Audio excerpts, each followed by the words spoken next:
220. Despite not having any of the usual attributes of an ivory tower autodidact, he had such a multifaceted range of knowledge that one is amazed. He was always carefully dressed, always straight-backed and polite. He always looked as if he were about to appear on parade as he had to when he was a volunteer in the Prussian army. I know no one who wore the same suit for so long without creasing it or pulling it out of shape. For himself and his household he only spent what he felt was absolutely necessary, but on the other side, towards the party and the party comrades, who came to him in need, he was unstintingly generous. Although this house now becomes his official residence, Engels is still super cautious, and for his political correspondence, he still prefers to use cover addresses in order to keep police spies off his tracks. He is still seen as a dangerous force by a number of European states. After the infamous anti-socialist laws of 1878 are enacted in Germany by Bismarck, harassment of Engels is intensified, but he had been watched and monitored by the Prussian and other police forces from the very moment he arrived in England in 1849. This intimidation fails utterly to deter him from political activities, and as soon as he settles in London, he once again throws himself wholeheartedly into political life. The surveillance will be intensified again during his efforts in the early 70s on behalf of the Paris Commune. He is permanently spied upon and harassed. But as long as he remains on British soil, the police forces of the continent are impotent to take further action. The French police have maintained a substantial Engels dossier from 1871 through to 1895. French spies are dispatched to London, Brussels, and Geneva to follow his every move. In an instruction reminiscent of more recent police activities against those on the left, the French mouchards were told to provide as complete a picture of him as possible, about his private life, his lifestyle, his morality, and his means of existence, as well as his political connections. And again, as seems to be a pattern, what the police can't discover they concoct. Here, an example: he is one of the most dangerous members of the General Council of the International. He is a creature of Marx. He is fanatical. He was born in Frankfurt. He was 221. Imprisoned in Brighton for 6 weeks, and he is attempting to complete his work Socialism in the Past and in the Future. He also has a brother of 30 or 32 years of age, born in Basley, who is also a member of the International and was twice in America, and so on in this fantastical vein. Thus, unfortunately, these police reports are not exactly a mine of useful facts for any would-be biographer, reflecting more the vivid imagination of the individual spies than any reality of Engels' life.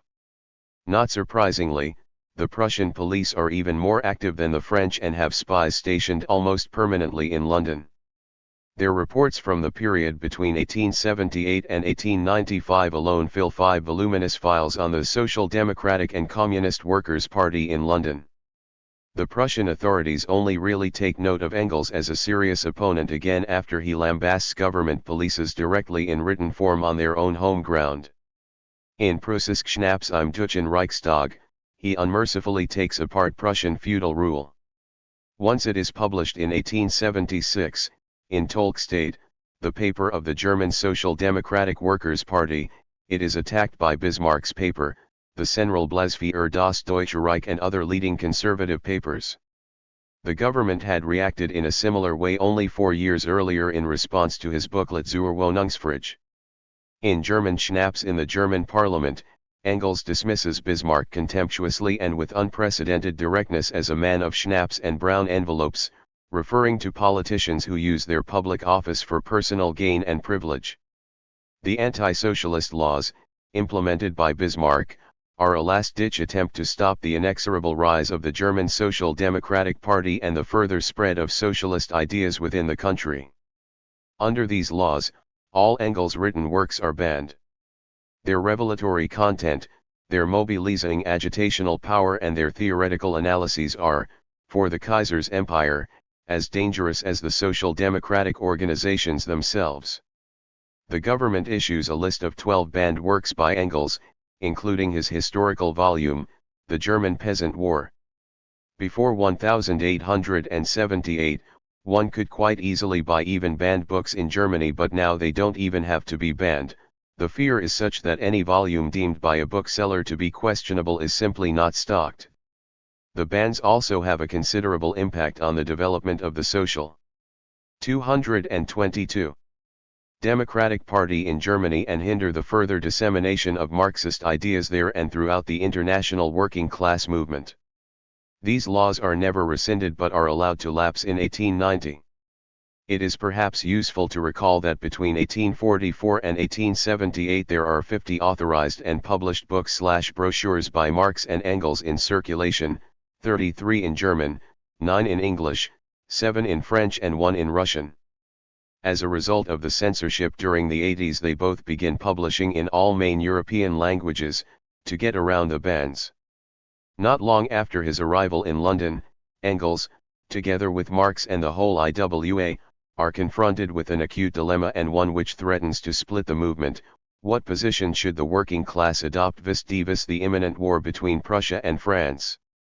In response, Engels drafts some principles: as long as it is a question of defending Germany against invasion, then a war could be supported, but any annexation of Alsace-Lorraine by Germany must be opposed, and as soon as France has a republican, non-chauvinistic, government, all efforts to conclude a peace should be undertaken. But, the overriding common interests of the French and German working classes need to be stressed continuously. The victory of Prussia in the decisive Battle of Königgrätz in 1866 brings the Austro-Prussian War to its conclusion and sets the stage for future international relations in late 19th century Europe. It demonstrates the incredible efficiency of the Prussian war machine and raises Prussian prestige in Europe immensely. It also means that the process of national unity in Germany becomes synonymous with Prussian conquest. Within Prussia it also serves to consolidate Prime Minister Bismarck's power.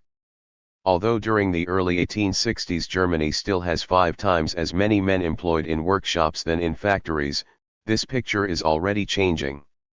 The guilds and restrictions on economic freedom lingered on for more than another decade after 1848, but after 1859 most German states one after the other abolish these restrictions. This gives an enormous fillip to the development of German industry. And, by the 1860s the middle classes are vociferously demanding rationalization on a national scale of many aspects of the economy, including a national system of commercial law and the 223. Abolition of tolls.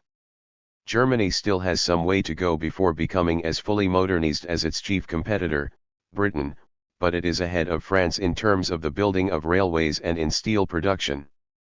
Prussia's rising industrial might and its demonstrable military prowess gives it the confidence to challenge France as to which country will dominate European affairs in the future. The Paris Commune.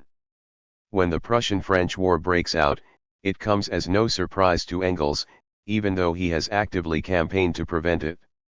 His main concern is that it will undermine Franco-German workers' solidarity, which has been built up painstakingly over the years, and will lead to French and German workers massacring each other on behalf of their ruling governments.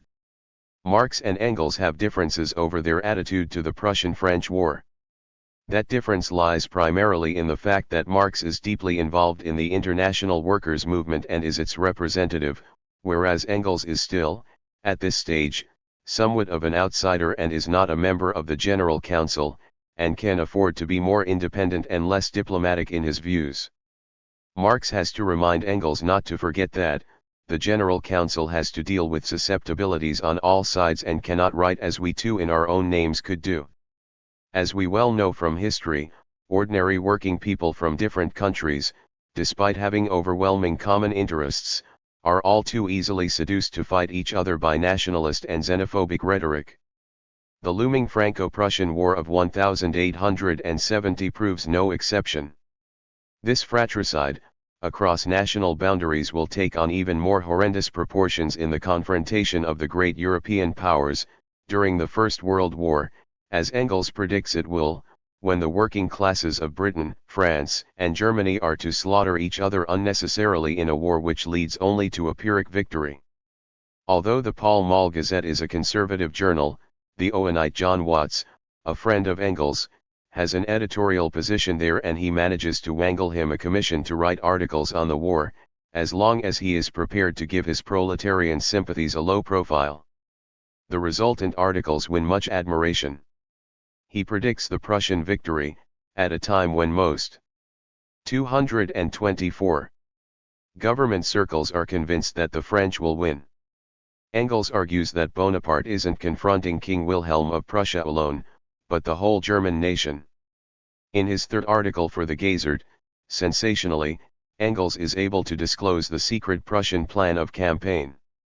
A number of continental papers, as well as British ones, including the Times, reproduce his articles, almost word for word, but without acknowledgement. He protests about this plagiarism, but to no avail.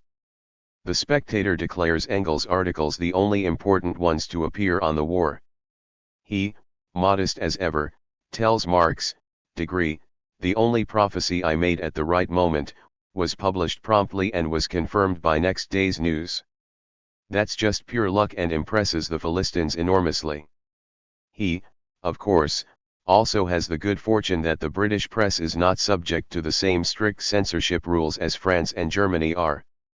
The Prussians eventually surround and besiege Paris during the vicious winter of 1870 to 1871, beating off French forces raised in the rest of the country. As a result of the siege, Parisians endure acute starvation, bombardment, and the spread of disease. Balloons and pigeon post provided the only contact with the outside world. With no other recourse open to it, Paris surrenders and the Prussians enter the city. Undoubtedly, Germany's efficient use of its railway system and Krupp's innovative artillery are keys to its easy victory. In January 1871, the French Prime Minister, Adolphe Thiers, signs a hasty armistice with the victorious Prussians in order to be able to turn his attention to the spreading revolution that threatens to topple his government. In the wake of the war and the chaos that ensues, the people of Paris decide to take the administration into their own hands, and the National Guard joins the insurgents. On March 18, government troops set out to disarm the Parisian National Guard and occupy the city. They attempt to seize the city's cannon, but are repulsed and the government is forced to flee to Versailles. On the morning of March 26, 1871, the red flag is raised over Paris's Hôtel de Ville. The Central Committee of the French National Guard has taken power and declares its opposition to the middle-class-led government of national defense. The Commune is established as the legitimate Paris government. Workers dressed in red, and with tricolor cockades, parade the streets in lively groups. Avid discussions take place on every corner. Demands to arm the people are made and there are calls for general social reform. Paris belongs to its citizens and there are celebrations throughout the 225 working class areas. In a short space of time, the Commune introduces radical new legislation. It declares the separation of church and state, secularizes education, and workers are encouraged to take over factories, where the bosses have fled, and turn them into cooperatives. It abolishes a standing army and conscription. No event has such a profound impact on the thinking of Marx and Engels as the Paris Commune. It is the first attempt by workers to build a socialist, proletarian government. It is a beacon at the time and provides inspiration for revolutionary movements to come. Up to his death, Engels was still evaluating the experiences and lessons from that short-lived, 81-day revolution.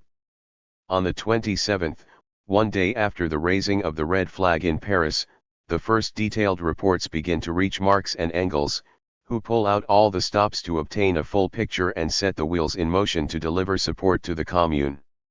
A few days later, Engels presents the first comprehensive report on the Commune to a plenum of the General Council of the IWA.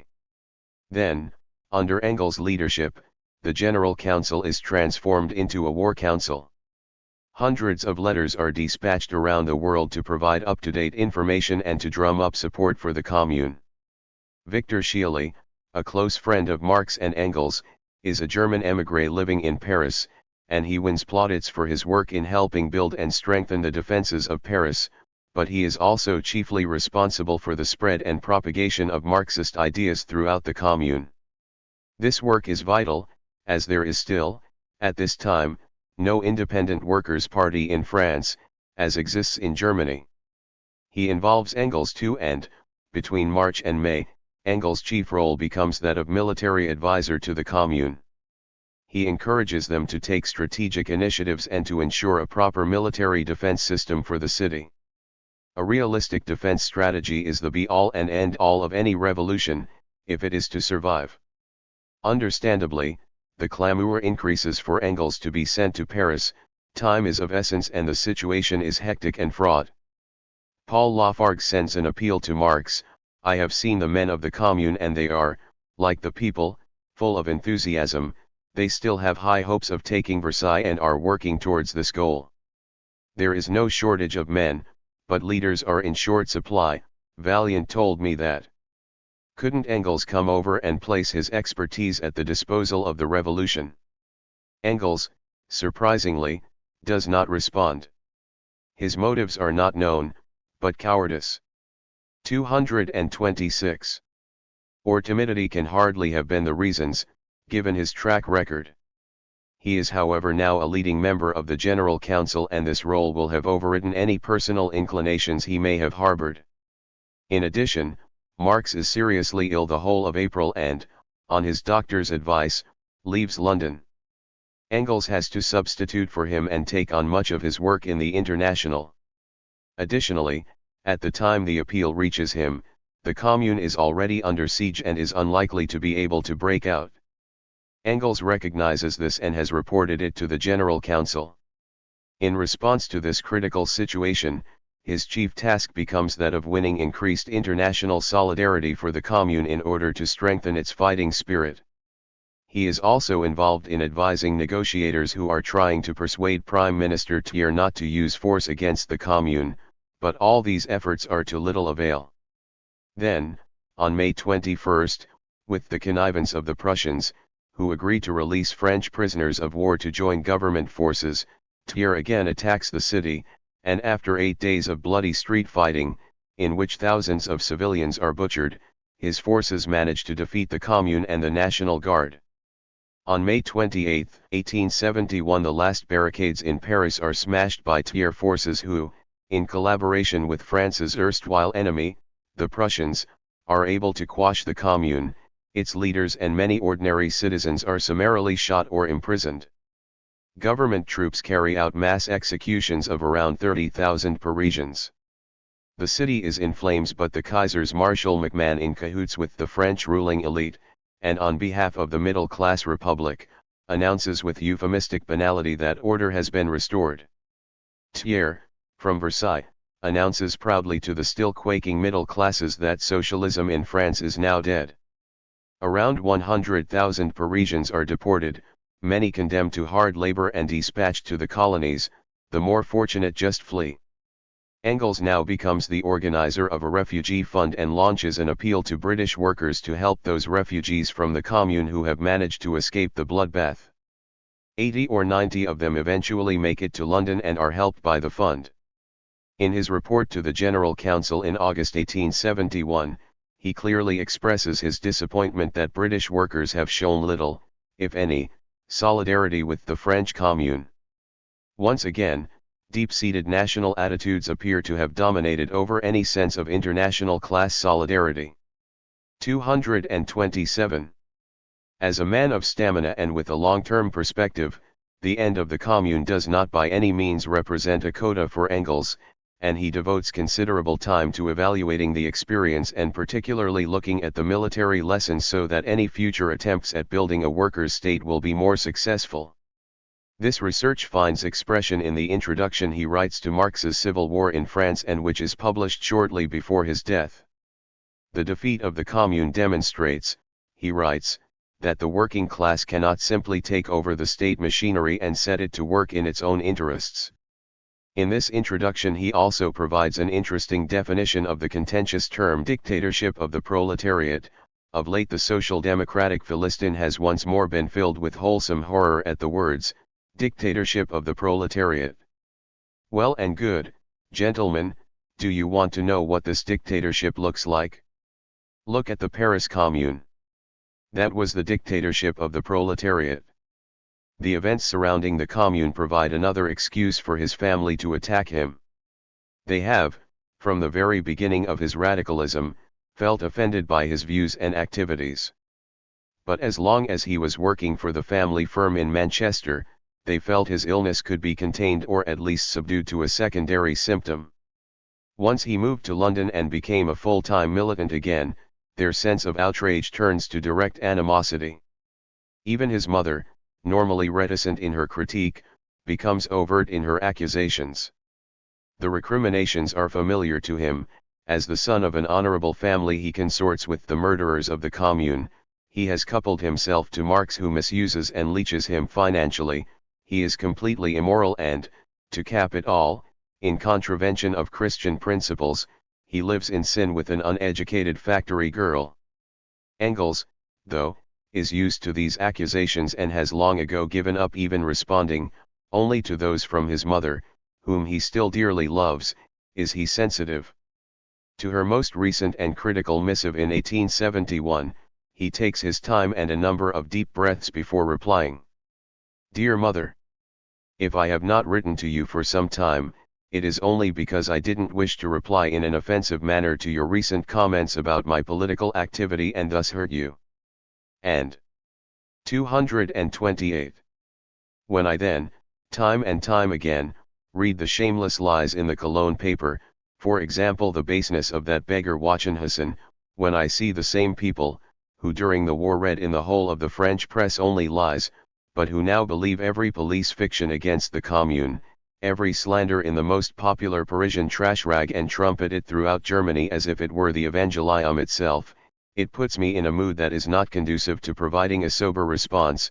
They managed to persuade the General Council at its meeting on June 18, to choose The Hague as the Congress venue. Holland is easier to reach for those countries in which Marx and Engels feel sure of having strong support, and they are able to persuade their comrades in the German Social Democratic Party to send a strong delegation. In response, Bakunin's supporters angrily accuse the General Council of being subservient to pan-Germanic tendencies. From June until August the General Council deliberates the proposals Engels wishes to put to the Hague Congress.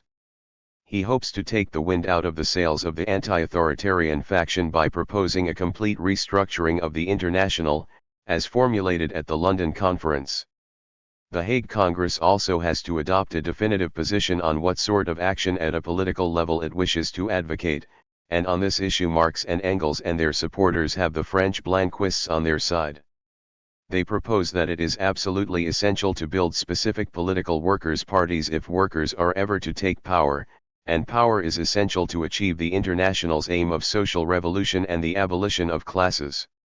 In Engels' view, if adopted, it will not only frustrate the anarchists but also the British trade unions which are advocating class reconciliation. To begin with, the prevalent feeling on the General Council is that the opposition will not even turn up in The Hague. The anarchists have already called for the holding of a special congress of their own in Switzerland. Engels is convinced that Bakunin's supporters, facing certain defeat, will not attend. But some do turn up, although the Italians are not among them. Engels' clever orchestration of 236 forces eventually wins the day and the anarchists are defeated. The accreditation of delegates and representatives to conferences and congresses of the International had been somewhat arbitrary, and this one is no exception. Many potential representatives simply cannot afford the travel costs. Those that can or are geographically closer at hand, can often get themselves elected out of convenience. This leads to a lack of genuine democracy and appropriate representation for the various nations. Engels attends the Congress together with Marx, his wife, his two daughters and son-in-law. His presence at this Congress is described graphically by the German Social Democrat and fellow delegate, Theodor Kuno. I knew Engels' face from photos, but in real life he was slimmer than he appears in his portraits. He was tall and gaunt in appearance, but with a healthy complexion, with sharply defined facial features, a long, reddish beard and blue eyes. His movements and speech were quick and precise. He was able to convince those around him that he knew exactly what he wanted and what effect his words and gestures were having. In conversation with him one learnt much that was new and educational. His mind was a treasure trove of knowledge. Marx was not such an effective speaker. Engels uses a conversational tone when speaking to delegates, lacing his speeches with much humor and sarcasm, reminding me more of student discussion 7. Bakunin and his comrade James Guillaume are expelled from the International for conspiratorial activity by a large majority decision. They respond by calling the whole process a comedy. Their expulsion, though, is not the only sensation at the Congress. The second one comes just as much of a shock but has deeper implications. In his main speech, Engels calls for the headquarters of the IWA to be transferred to New York. His argument is that, although London has been a safe haven up to now, no other city on the continent can guarantee free speech and movement or provide a secure place to store documents. New York could provide that, and the IWA has a strong network there. He argues that the headquarters of the International has been in London for 8 years and a move will help avoid it becoming ossified. 237. Most delegates are dumbstruck by this seemingly perverse suggestion. The strongest opposition to it comes from the French Blanquists. They are depending on the vital support of the International in their planned attempts to lead the French working class movement and eventually, as they hope, to take power. Moving the headquarters to New York would reduce the International's influence in Europe to a token. But after a heated debate, Engels' motion is carried. Both he and Marx hope that the move will ensure the survival of the International until such time as the working class movement in the various countries becomes less centrifugal, and they hope the organization can then be resuscitated in more robust form. Moving the EWA's General Council to New York is also clearly aimed at making it exceedingly difficult for the European groups to continue their eternal debates and bickering. It is also a means of relieving both Marx and Engels of the tedium of attending long council meetings where little of import is decided. Jenny Marx tells Lineker at the time that Marx is drowning in work, no peace day or night. How much better it would be for him if he had the tranquility to work for those struggling by devoting his time to develop further his theory of struggle. Over the following years, despite the problems and effective marginalization of the International from European struggles, Engels remains active in the General Council and writes comprehensive analyses of the European workers' movement. Between the years 1869 and 1895 he writes over 14 lengthy reports for the International. On the basis of Marx's and Engels' theories, workers' parties are, over succeeding years, set up in numerous countries and help strengthen the IWA. The General Council continues its work in the USA until 1876, when its Congress in Philadelphia agrees to dissolve the association. The world's situation has changed and the individual national parties need to develop and properly establish themselves. The function of the IWA as coordinator and promoter of those workers' parties worldwide has, it is widely felt, been fulfilled. Already at the time of the Hague Congress Engels had lost faith in the effectiveness of the International, as he writes later, in 1874, to Adolf Zarga in the USA. With the Hague Congress it was indeed finished. For 10 years, the International dominated one aspect of European history, that aspect in which the future lies. And it can look back on its work with pride. But in its old form it has outlived its function. The proletarian world is now too large and extended. I believe the next International will be, after Marx's writings have had several years to influence matters, decidedly communist, and will, in effect, plant out our principles registered.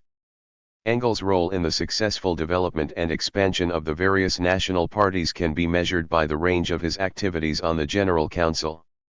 It is largely thanks to his clear-sightedness, his organizational and theoretical abilities in promoting a single goal that has created the worldwide movement that will substantially shape the world during the following century. Time for his own writing at last. Despite his increasing involvement in the day-to-day organizing work of the IWA and advising the wider socialist movement, Engels continues his research and writing.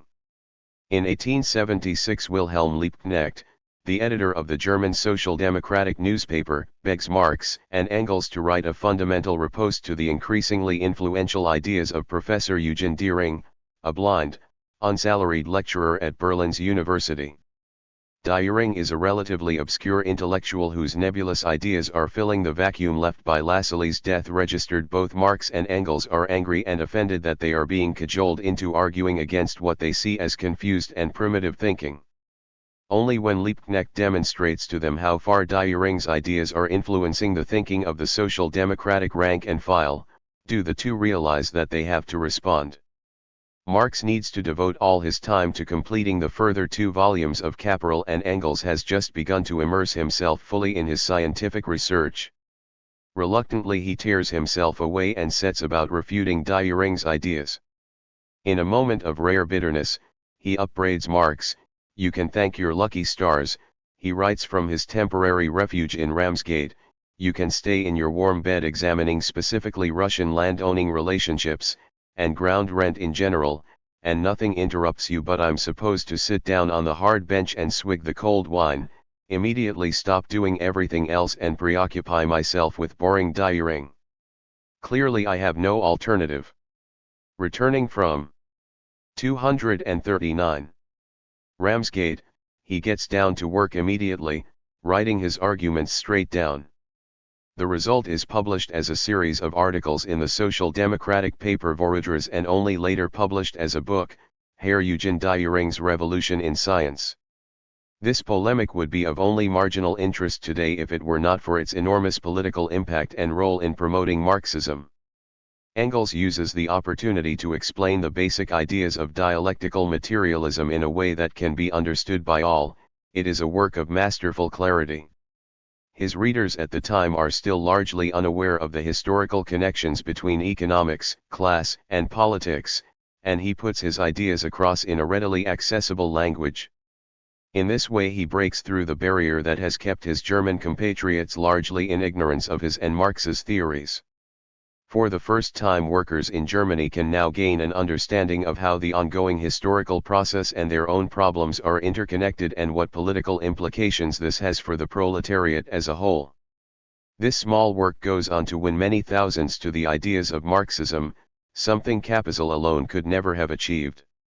However, Engels remains unhappy about taking on this hatchet job, and in a letter to his friend he says, "They have really bludgeoned me into undertaking this thankless job, thankless, because the man is blind, so we are unequally armed, but then the colossal arrogance of the man prevents me taking any undue consideration." Registered once he has completed this burdensome task, he returns once again to the more pleasurable pursuit of devoting himself to the natural sciences. It is in these years, from 1872 until 1882, that he begins to write the notes for what is later published in book form as Dialectics of Nature in 1925. Like any work dealing with natural science, it will become out of date very quickly with new discoveries and developments. Engels would have undoubtedly revised it considerably had he had the opportunity. Much of it relates to scientific controversies of the day, and, by the date of the work's publication, these issues had been largely settled. Thus, the book is not significant for its insightful scientific knowledge, but rather for its holistic approach to science in general. He attempts to develop a dialectical methodology for dealing with the natural sciences. He is trying to discover the inherent laws governing material and its behavior. His main source for this approach are the ideas of Hegel. 240. In essence, it is an attempt to apply Marxist thinking to the natural sciences and a plaidoyer for rationalism versus mysticism. It is also an attempt to demonstrate that the same dialectical laws of movement that can be applied to human history are equally applicable to all natural processes.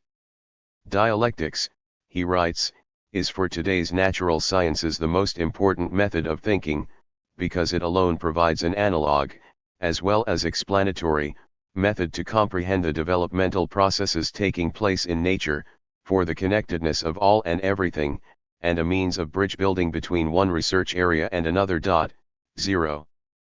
Darwin is one of the first to elaborate the idea that nature is not a fixed entity, but in a continuous state of change, but Engels argues that this applies to all matter. In Dialectics of Nature he outlines the laws of movement governing the continuous process of change. Whereas Hegel saw the dialectical process as in our heads, Engels argues that our thinking is merely a reflection of genuine dialectical processes taking place in the material world. He defines the dialectic as the science of connections or the general laws of all movement. His aim in this book is to demonstrate that dialectical laws are developmental laws valid for the material world as a whole. He describes that world as in a continuous process of transformation, of becoming and dying, without fixed beginnings or ends. As the renowned biologist J.B.S. Haldane said about Engels' scientific writings in his preface to the 1940 English edition, their interest lies not so much in their detailed criticism of theories, many of which have ceased to be of importance, but in showing how Engels grappled with intellectual problems. For a man with only a formal high school education and largely self-taught, it is a tremendous achievement, not only in demonstrating the breadth of his knowledge in the natural sciences, but also in his grasp of the complex ideas that are taxing the brains of contemporary professional scientists. However, the dialectical laws he purports to find in physical and chemical processes could more accurately be termed principles, but even as principles they are controversial. Genuine laws allow us to interpret and understand phenomena otherwise inexplicable, but Engels' laws could be more accurately characterized as descriptions of generalist observation, but not very useful in terms of their application in practice. In his attempt to apply Hegel's dialectical thinking to science rather formulaically, the result is perhaps not as illuminating or helpful as it could be. He does recognize, though. 241. That whereas Hegel attempted to impose his thought processes on nature, it is really nature that determines our own thought processes. His brief, unfinished essay, written in 1876 and entitled, The Part Played by Labor in the Transition from Ape to Man, is included in the Dialectics of Nature and is perhaps the most significant section of the book and of most relevance for us today. Engels' chief achievement in this essay is to emphasize the role of tool-making as a necessary precursor of humanity and of civilization. He argues that the more complicated tool-making becomes, the more social interaction and cooperation becomes necessary, leading inevitably to the development of language. The physicist, D. Bernal felt that this essay is, probably the most important part of the whole book because in it we find most definitely stated the view that man owes his uniqueness to the existence of society and that society in the first place is common labor. Although Engels' basic arguments here are undoubtedly correct in terms of the relationship between tool-making, social interaction and language development, in his supposition that adaptations by individuals are inherited by subsequent generations he reflects a Lamarckian position rather than a Darwinian one, and it cannot be justified by scientific evidence. It is, nevertheless, an exciting piece of research which pioneers the idea that humans as intellectual and tool-making beings are products of social interaction. In this sense he not only demonstrates that society is essential in promoting individual development, but by implication that the idea of an individual without society is an oxymoron. He establishes that human beings are first and foremost cooperative animals and without cooperation our societies and civilization would not have come about. Dialectics of Nature is probably more of historical interest today than it is in terms of any unique scientific insights. It does, though, as Haldane says above, give us a graphic demonstration of how Engels grapples intellectually with problems, and it is a classic example of the holistic approach that Marxists advocate, looking at phenomena in context and in their interconnectedness, not studying processes in isolation. In his authorized biography, Fidel Castro says, I was very impressed by Engels' work on the history of the working class in England. I also remember very well, the Dialectics of Nature, where Engels talked about the fact that one day the sun would go out, that 242. The fuel that feeds the fire of the star that gives us light would be exhausted, that the sun's light would cease to exist. And Engels wrote that despite the fact that he couldn't possibly have read Stephen Hawking's A Brief History of Time or know anything about Einstein's theory of relativity. Engels has long been a convinced atheist, seeing science as the antidote to mysticism and primitive belief. In his introduction to the English edition of his pamphlet, The Development of Socialism from Utopia to Science, in 1876, he writes, "People in England believe in all sorts of impossible miracles, and even geologists like Buckland and Mantle twist the facts of their science in order to avoid giving a slap in the face to the biblical creationist mythologists. It's incomprehensible that in order to find people who dare to use their intelligence in religious matters, you have to go to the uneducated, to the unwashed hordes, as they were then called, to the workers, particularly the Owenite socialists." In their approach to the subject matter of social development, Marx and Engels are very much influenced by the scientific blossoming of the time, and there is a steady stream of new ideas emerging on evolution, archaeology, physics and chemistry. This process began in France during the Enlightenment, but is given new impetus in the 19th century by the discoveries of Darwin, Lyell, Pasteur, Koch, Bunsen, and others. The ideas of creationism and faith in an omnipotent being are again, for the first time since the period of the Enlightenment, being seriously threatened by scientific investigation and rationality. The Social Democratic Party in Germany. Certainly the biggest success internationally for Marx and Engels is the emergence of the strongest mass socialist party in the world, the Social Democratic Workers' Party of Germany. More than any other party at the time, the creation of this one in Germany and the elaboration of its political program have been in no small part a result of their work. It is their ideas, above all others, that have been influential in forging the party ideologically. Several of its leaders over many years have also been intimate friends of the two. Socialism and communism have always been viewed by the ruling classes as the biggest dangers to their power and privilege. In Germany, the ruling class has become so alarmed by the rapid growth and influence of the Social Democrats that Chancellor Bismarck, 243, introduces his notorious Sozialistengesetz of October 1878, banning the party until 1891. Although this causes enormous problems for it on the ground, driving it into clandestinity, Engels sees it as positive in the long term. Herr Bismarck, who's worked for us for the last 7 years as if we were paying him for it, now seems incapable of moderating himself in his efforts to accelerate the emergence of socialism. He is right. In the Reichstag in 1871 there were only 2 representatives of the party, based on a vote of 3.2%, by 1890 this will rise to 35 with 19.9% of the vote, but by 1912, only 17 years after Engels' death, the party will win 110 seats with 34.8% of the vote. These laws are implemented with such harshness and effectiveness that they cause complete chaos in the party. The trade union and left-wing political press is muzzled and many leaders driven into exile once again. They manage to publish newspapers, like Die Laterne and Freie from exile, and copies are smuggled back into Germany. Social Democratic candidates can still be elected to local councils or the Reichstag, but only by standing as nominally independent candidates. The government's enactment of these laws only underlines the fact that it is the socialists and their party that represent the true interests of working people. Since the suppression of the democratic aspirations of 1848-49 and the reimposition of feudal hegemony, working people have felt unrepresented. The churches, too, have remained conservative and are largely identified with the ruling elite. In this sense, it is the socialists who have taken up the baton of the crushed 1848-49 revolution and are pointing a way forward. It is they alone who offer new hope and a vision of a society where workers will become the ruling class. For German conservatives, the Social Democrats represent the enemy within.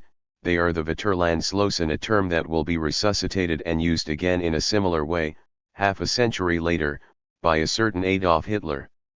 This accusation is vehemently rebuffed by Johann Jacobi, a Social Democratic member of the Reichstag, in his essay, The Goal of the Working Class Movement.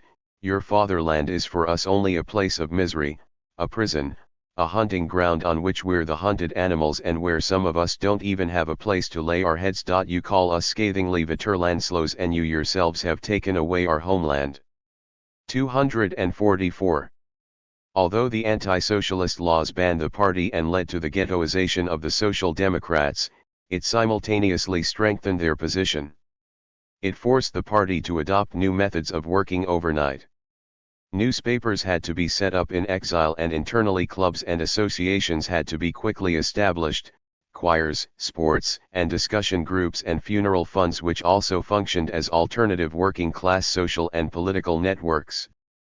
In the party, Marxist dialectics come to replace traditional religious belief, particularly in the Protestant regions, although it is not so much the complex ideology that is the attraction, but more the idea of the last now going to be first and the conviction of final victory.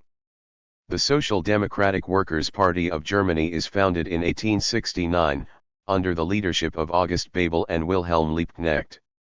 Then, at a conference in Gotha in 1875, it merges with the Allgemeine Deutsche Arbeiterverein, the party founded by Ferdinand Lassalle in 1863. The new party's program is roundly criticized by Marx in his critique of the Gotha program as being too reformist and not revolutionary enough. This is rectified at the next legal party conference in Erfurt in 1891, the first to be held on German soil after the anti-socialist laws are no longer being enforced. The program agreed here is even more radical than the Gotha one, and more along the lines Marx and Engels are advocating, and it calls for the socialization of all Germany's industries. Despite the extremely difficult situation on the ground in Germany during this period, neither Engels nor Marx is sparing in their critical epistles to their friends, Wilhelm Liebknecht and August Bebel, offering advice, condemning their actions or lack of them. This infuriates Bebel, and he replies acerbically to Engels, "You living abroad have no idea of the difficulties with which almost every one of us has to struggle, in view of their often pedantic and highly critical attitudes to their German comrades. It is amazing that Marx and Engels retain any loyalty among the Social Democrats there. Despite repeated overtures, begging them to write for the party, they refuse to do so on the basis that there is too much they disagree with, certainly until the Erfurt program is adopted in 1891, but Marx is by then no longer alive. They also feel the party is coming too much under the influence of middle-class elements that are diluting its proletarian character. They behave like two-aged aristocratic spinsters, locked in their castle, rejecting every overture of marriage." 245. Until the suitors have transformed their lives according to their wishes. They have an almost pathological resistance to those who base their socialist convictions on a concept of justice, as a consequence of some abstract idea or principle. This attitude is odd, seeing that the early motivation of both of them was based on a hatred of injustice and the incomparable misery in which most workers lived. However, they argue forcibly that their own socialist convictions are based solely on the objective material forces driving the historical process, namely class struggle. In their intolerance of differing approaches to creating the basis for a socialist society and their vituperative lashing of those who think differently, one can see the germ of the sectarian infighting, the dogmatism and intolerance of dissent that will plague communist movements of the 20th century. One can also detect the germ of that workerist attitude that also emerges later, placing the worker on a pedestal and despising middle class and intellectual allies.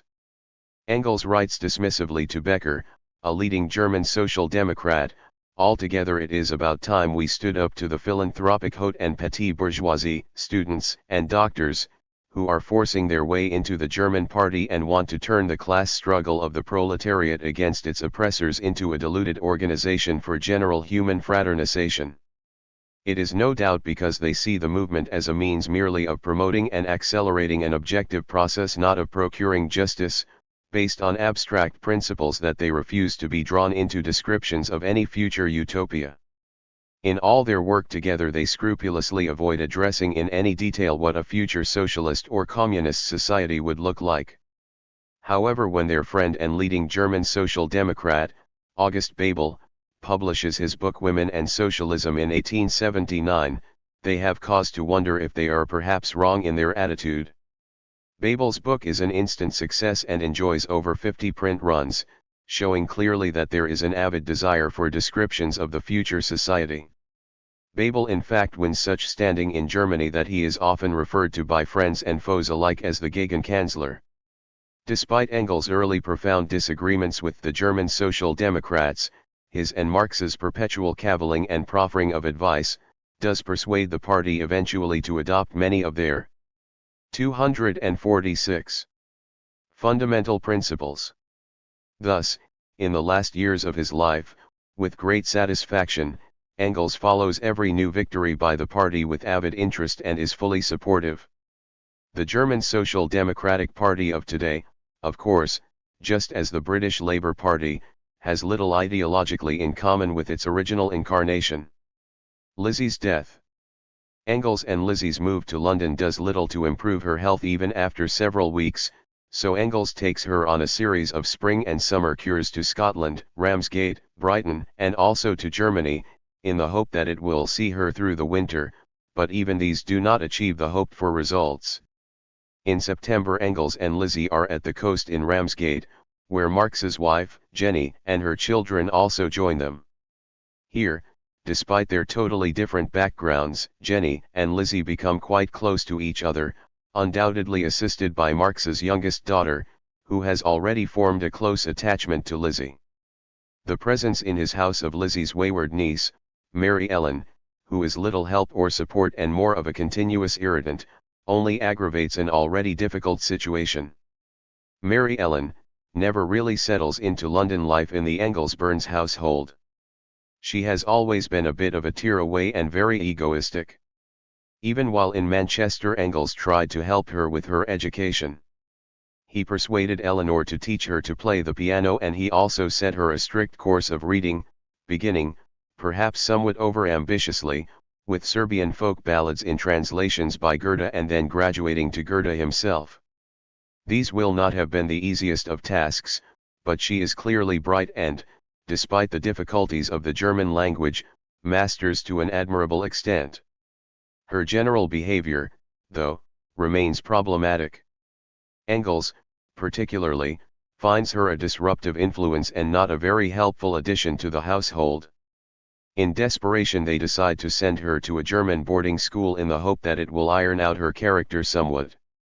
In the autumn of 1875, Engels and Lizzie travel to Heidelberg and place Mary Ellen in a finishing school under a Frau Leenschupp.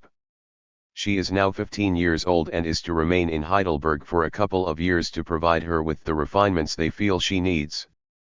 And, only a few months later, she is writing letters back home in a quite passable German. Two of Engels' German friends near Heidelberg, 247, have promised to keep an eye on the girl and give her support should she need it, and in 1876 Lizzie and Engels personally pay her a visit in Heidelberg. Mary Ellen isn't able to complete the full 2 years in Heidelberg, because, despite the seaside holidays, Lizzie's health continues to deteriorate to such an extent that Engels requests Mary Ellen's help back home. On her return, relations between Pumps and Engels show little improvement. She remains the somewhat tiresome girl, despite the kindness she has been shown in Heidelberg and despite her now more refined veneer. As is said of her, she is all sail and carries not an ounce of ballast.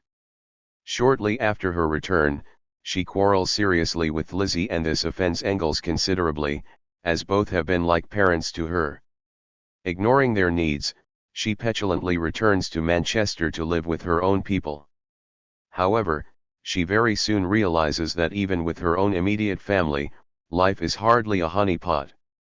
She finds herself looking after 3 tiny children, working in her brother's fish shop, and also looking after her father, who complains that he cannot afford to support her.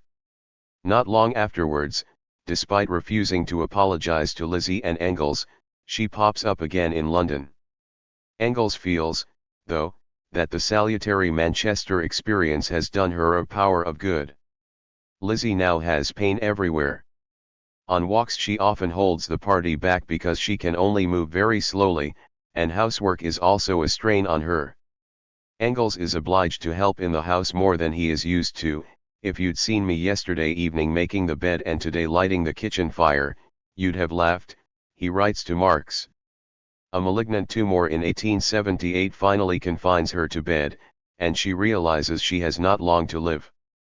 In view of her rapidly deteriorating condition, Engels finally relents and, after 16 years of living together, he officially marries her. He knows that being brought up a devout Catholic, she would be deeply fearful of meeting her Maker as a sinner.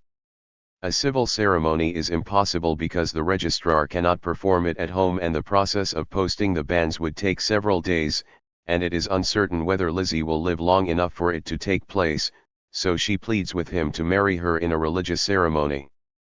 He sees little alternative but to organize an uncomplicated Christian wedding with a priest at home. Engels honors her feelings to the last, despite his own strongly held atheistic views. 248. She dies on the morning of September 12, 1878. The evening before, the Reverend W.B. Galloway from St. Mark's Church marries them by special license in their home. Lizzie is buried in St. Mary's Cemetery in Kensal Green, under a stone bearing a delicate Celtic cross and the monogram I.H.S above the words. In memory of Lydia, wife of Frederick Engels, born August 1827, died September 12, 1878 R.L.P. It is yet another severe blow for Engels. He lost Mary in 1862, now her sister, and with both of them he's enjoyed a comradely and mutually passionate relationship. Lizzie's death leaves a gaping hole in his life that no other woman is able to fill, but it doesn't manage to completely extinguish his optimistic nature and enjoyment of life.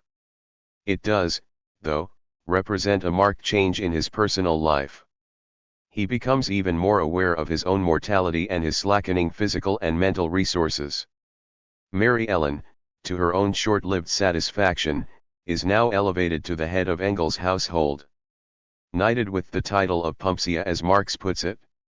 Here she reigns with profound ineptitude for several years, earning Engels' affection and admiration, but not that of the Marxes. 249. Life without Marx. Engels could not imagine that only 5 years after burying his partner Lizzie he would be giving another funeral oration in March 1883, this time for his lifelong comrade, Marx. The year of Marx's death is also the year in which another future economic guru is born, John Maynard Keynes. His friend's death is not simply a further blow for Engels, it is the amputation of half his being, but it also appears to reinforce his own resilience. He finds a renewed sense of determination in terms of his political work and in realizing Marx's goals, as if the latter's death imposes an additional duty on him to complete his work. He does, though, often remark to friends how much he misses his old collaborator. 1883 is a significant turning point in the history of the working class movement, and the following 12 years after Marx's death are filled with an enormous amount of work for him. He now has to take on the leadership mantle alone and deal with an increasing interest in Marxist ideas as well as appeals for advice and help.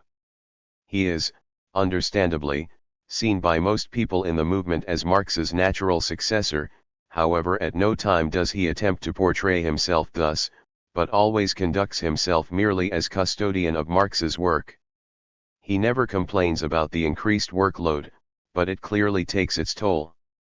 In order to master the demands, he imposes on himself a strict work regime. In the morning after waking, he breakfasts, undertakes a short walk, and from 10 to 5 in the afternoon he works, then he eats dinner, holds business discussions and then. 250. There are visitors in the evenings. If he has a spare evening, he devotes it to correspondence and to editing Marx's unpublished manuscripts, authorizing translations, as well as perusing the international press and new books. Once the workers' movement in the USA begins its stormy upsurge, in the late 80s, he devotes Wednesday evenings solely to his American Post bag. On Sundays he eats his lunch at 2:30 p.m., after which he receives personal friends who must accept that on Sundays there is no opportunity for discussing business matters.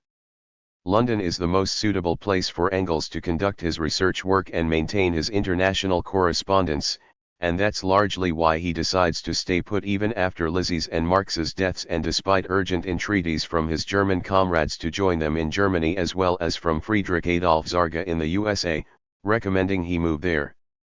Engels also fears the uncertainty that such a move would entail. In this connection he writes, "The question of emigrating to Germany, Switzerland, or anywhere else on the continent, is answered by the fact that I refuse to go to any country from which I could be expelled. England has another great advantage. Since the end of the International there is absolutely no working class movement here apart from as the tail of the bourgeoisie, and now in my 63rd year with my back loaded with my own work, I'd be mad if I were to exchange my calm refuge here for a place where I would have to go to meetings and join in newspaper slanging matches, and of necessity this would muddy one's clear vision. Yes, if I were 48 or 49 I'd mount my horse again, if I had to. But now a strict division of labor 1%. In 1883, together with Eleanor and Marx's former housekeeper, Helene de Muth, who is now looking after Engels' household, he begins the huge undertaking of a first rough sorting of Marx's materials.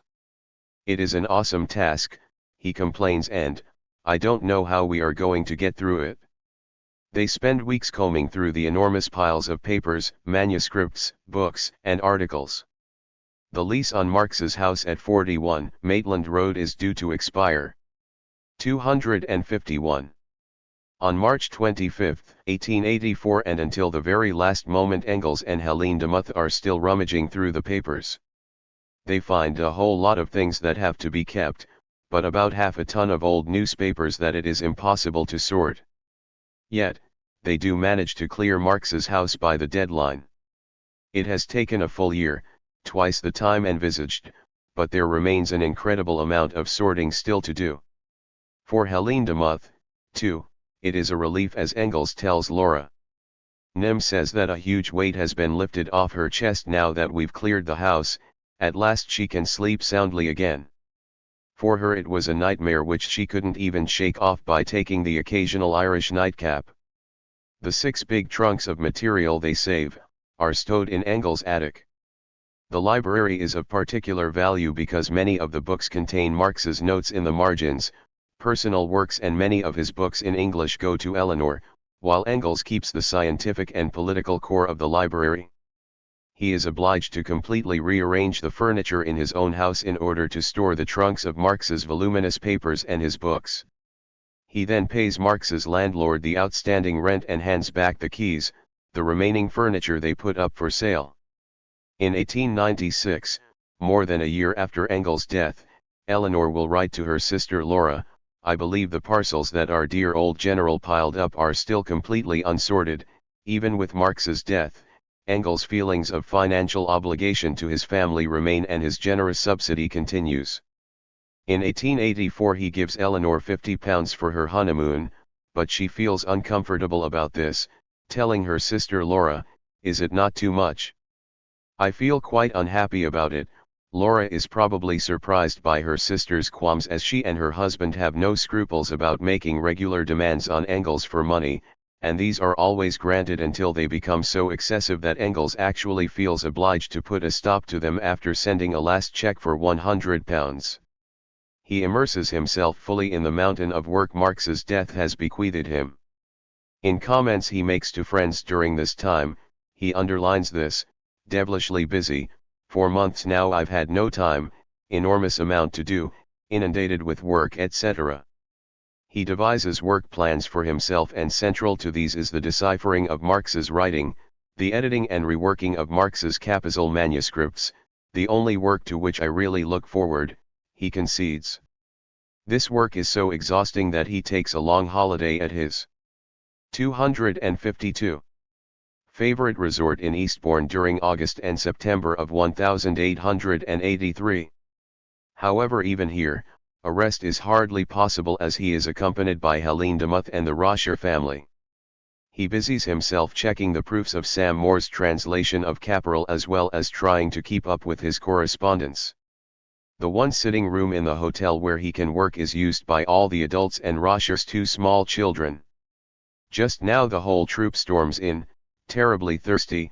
He writes to Laura Lafargue, "Jollymeyer has to open the Pilsner beer, and you will understand that it's absolutely no use fighting such obstacles and deal with the heap of work in front of me.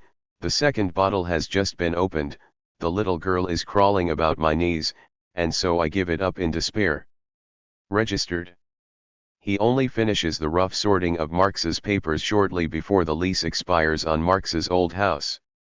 Now he hopes to settle down and begin editing the second volume of Capital straight away, but his own landlord decides to repaint the front of the house, with the result that this work becomes impossible, as the late March winds rush in through the open windows, whipping up the papers on his desk and aggravating his rheumatism. He realizes that completing the second volume of Capital will take a huge amount of work. As he writes to Johann Becker, Marx weighs every word on the gold scale, but I love this work. I am again together with my old comrade. And later in the same letter, over the last days I've been sorting the letters, 1842 to 1862. It quite conjures up the old times again and the fun we had with our enemies. I often laughed till the tears came, over the old stories. They could never drive the humor out of us, in between, though, some very serious things. 19. He no doubt finds it daunting once he discovers that his friend has completed so little of the work on Volume 2. To a query from August Babel, in 1883 as to why he wasn't aware of how far behind Marx was with the work on the second volume of Capital, he replies. You ask how it came about that I, in particular, was kept in the dark about how far the thing was completed? Very simple. If I'd known that, I'd have given him no rest day and night until it had been completed and published. And Marx knew that better. 253. Than anyone, he also knew that in the worst case scenario, and that has now come to pass, the manuscript would be published by me in his spirit. He even told Tussie that. Percent. As a result of sorting through and reading Marx's manuscripts and papers, he is stimulated to all sorts of thoughts and ideas. Some of these are developed and published as articles, letters, or forewords to other works. What becomes a substantial piece of work is the origin of the family, private property, and the state, already referred to. Much of the argument in this book is based on a comprehensive assessment of ancient society, a treatise by the North American anthropologist, Lewis H. Morgan, that he finds in Marx's papers. He completes this study during the late 70s and early 80s. In fact, this will be the last substantial writing project he manages to complete before his own death. It is published in October 1884. In his Ancient Society, Morgan asserted that societies develop in clear stages. This theory tied in neatly with Marx and Engels' own theory of historical development through class struggle. Marx, in his notes, and later Engels in his elaboration of them, relies almost exclusively on Morgan's accounts of the evolution of indigenous peoples and incorporates them into their own descriptions of the development of capitalist society. As a result of their work, many a left-leaning anthropologist or sociologist today will return to Morgan's writings. Within the field of anthropology his views are still controversial. Some have championed his legacy while others have been vehement opponents. Undoubtedly his implicit condemnation of capitalism will have unduly influenced some to attack his theories. Morgan's understanding of the role of property in the appearance of classes and hierarchies in society is amazingly prescient. Engels quotes him thus, "Since the advent of civilization, the outgrowth of property has been so immense, its forms so diversified, its uses so expanding and its management so intelligent in the interests of its owners that it has become, on the part of the people, an unmanageable power. The human mind stands bewildered in the presence of its own creation. Registered when we consider how governments and economists today are still odd and uncomprehending vis-a-vis sudden economic crises, trade imbalances, and the vagaries of the market, this recognition of humanity's inability to control economic relations and the 254 consequences that flow from that demonstrate the continued validity of Morgan's observations. Alongside those like Herbert Spencer and Edward Burnett Tylor, Morgan was a proponent of social evolution. He viewed the evolution of human societies as a unilinear process, developing from primitive to modern. His evolutionary views of the three major stages of social evolution, savagery, barbarism, and civilization, are propounded in what became known as his best-known work, Ancient Society. These stages of social development, he argues, are divided by technological inventions, like fire, the bow, and pottery during the savage era, domestication of animals, agriculture and metalworking in the barbarian era, and the development of an alphabet and writing during the era of civilization. Thus Morgan introduces a link between social and technological progress which also resonated strongly with Marx and Engels. He considers, as they do, that technological progress is a determining force behind social progress. Any social change, he says, in social institutions, organizations, or ideologies have their beginning in the changes of technology. His theory becomes an important milestone in the development of social Darwinism, i.e., extrapolating Darwin's theory of evolution from species to societies. Engels develops Morgan's theories and incorporates them into a materialist conception of history and, building on Marx's notes, he emphasizes the role of production in promoting human development. What is particularly significant about the origin of the family, private property, and the state is that in it Engels also pioneers an analysis of women's historical subservient role in society, how this came about and how it can be overcome. He is the first to demonstrate how an increase in wealth in society and the consequent rights of property, asserted by the physically stronger males, led to the overthrow of mother right and the emergence of patriarchy to ensure a father's sons would inherit any accumulated wealth. This accumulation of property led to strict monogamy, formal marriage, and female subjugation. Increasingly, he explains, economics came to determine personal relationships. Love and mutual attraction became subservient to economic factors. This understanding and his sense of outrage about bourgeois marriage underlay his own refusal to marry, only acquiescing at the last minute out of deep sympathy for his dying partner. The overthrow of mother right was the world historic defeat of the 255. Female sex, he writes, the man seized the reins in the house also, the woman was degraded, enthralled, the slave of the man's lust, a mere instrument for breeding children. He argues that only under socialism will women achieve full liberation from man's oppression. There was, of course, already an ongoing, even if restricted, debate about the role of, and rights for, women, but no one before had attempted to explain how the denial of women's rights and their oppression had come about historically.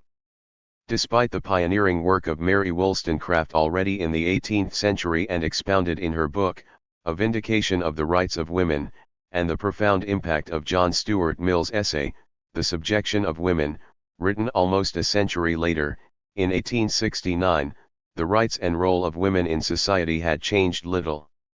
It will be, after all, almost another 40 years before women eventually win the right to vote. In Engels' day they are still widely seen as the subservient and inferior gender, not capable of serious intellectual endeavor or rational behavior. He challenges that perception. Engels is kept from undertaking any more ambitious projects by the enormous amount of work he still has to do to complete Capital, on top of maintaining the numerous contacts with individual socialist parties. After settling most of the important issues associated with Marx's legacy, he gets down to work on the manuscripts.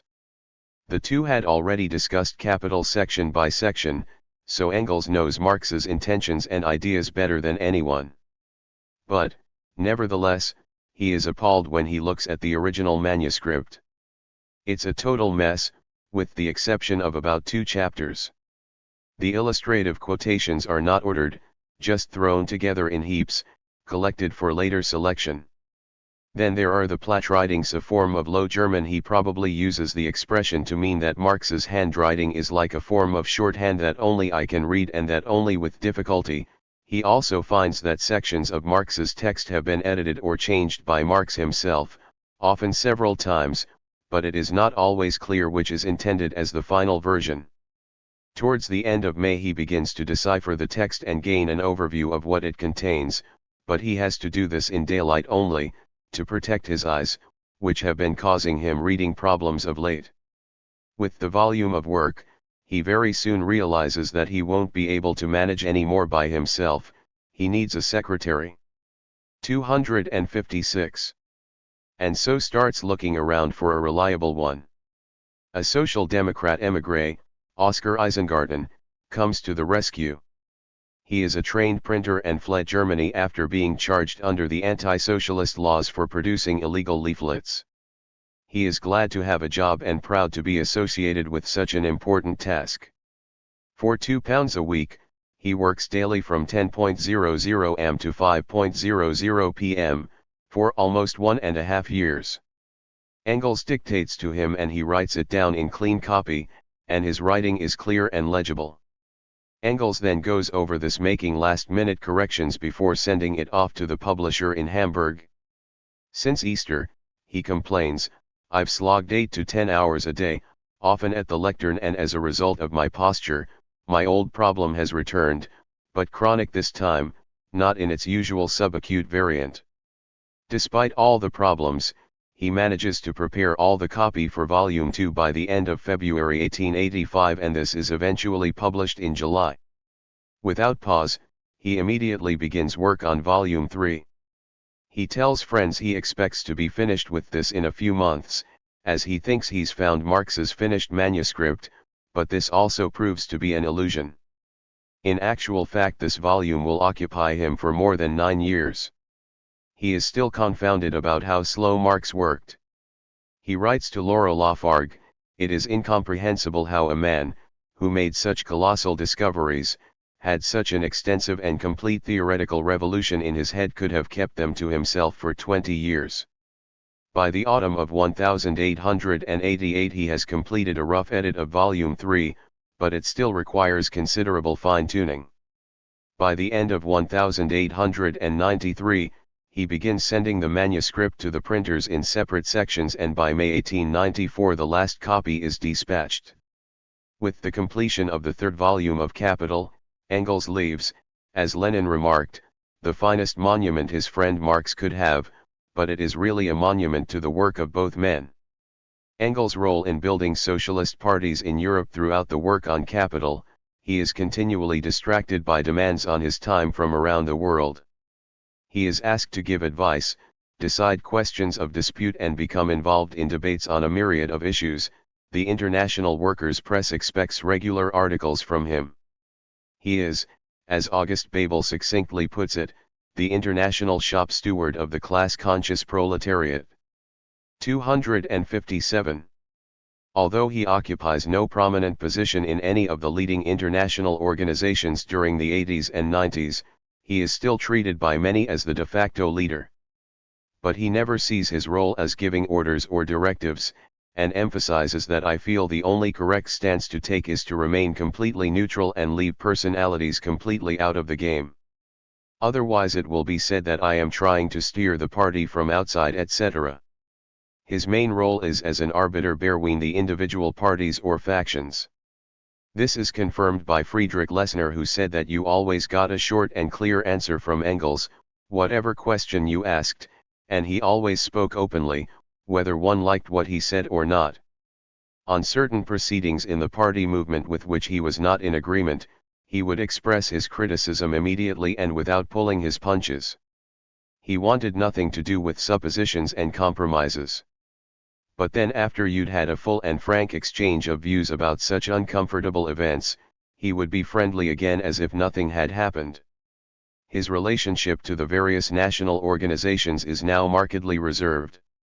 He no longer attempts to impose his advice, giving it only when asked. Although a strong streak of intransigence is often revealed in his dealings with those who don't fully accept his interpretation of the political process.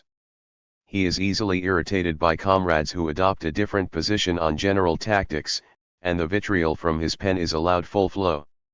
He is also not averse to using chicanery and occasional slander of individual activists if he feels it essential to further the cause, as he did in the International against Bakunin and the anarchists. To gain an inkling of the intensive work Engels undertakes in the international arena, he leaves us his own description. I have to follow the movement in 5 large and a lot of small European countries and the US America. For the purpose, I receive 3 German, 2 English, 1 Italian dailies, and from January 1st, the Vienna daily, 7 in all. Of weeklies I receive 2 from Germany, 7 Austria, 1 France, 3 America, 2 Italian and 1 each in Polish, Bulgarian, Spanish, and Bohemian, 3 of which in languages I'm still gradually acquiring. Besides that, calls of the most varied sorts of people, and an ever-increasing crowd of correspondence, more than at the time of the International, registered. 258. Much of the international work is now carried out behind the scenes, in the form of letters, articles, and personal briefings. Engels refuses to take on leadership positions in any of the parties or to become involved in actively organizing. He sees his main task as maintaining the doctrinal purity of Marxist theory in those parties where it has taken a hold, and of promoting it where he sees a potential for it. Any workers' party worth its salt, he argues, has to be based on an acceptance of the class struggle and the economic realities of capitalism. Even at the risk of splits or becoming a minority group, this position must be maintained. Unity at any price is not an option. If the parties keep to the straight and narrow, then their time will come. Patience is essential. This is the principal advice he gives all who come to him for help. In a letter to Bernstein he says, "Not without pride, we have been a minority all our lives and we have felt comfortable with it." During the last years of his life it gives him an immense feeling of satisfaction and achievement to witness the enormous expansion of socialist parties in Europe and the spread of socialist ideas, many based on Marxist theory. And he is, as indicated, not merely a passive observer of this process but is able to actively intervene and contribute. In all the advice and help Engels gives to European socialist parties, he refuses to be drawn into giving advice on specifically local questions or blueprints for action. In a reply to the Italian socialist leader, Filippo Turati, who is asking his advice, he says, "As far as general tactics are concerned, I have tested its effectiveness throughout my whole life and it hasn't let me down once. It is different in terms of its application to the contemporary situation in Italy, that can only be decided locally, on the ground by those who are in the thick of the process." He gives a similar reply to the American agricultural writer Isaac Auerwich, who asks him for an article on the role of the peasants in any future revolution in Russia. He tells him that, as an outsider, he is insufficiently acquainted with the details of agriculture and the situation of the peasantry in Russia to be able to speak authoritatively. He also complains to Auerwich about the way his and Marx's writings have been used by the émigré factions.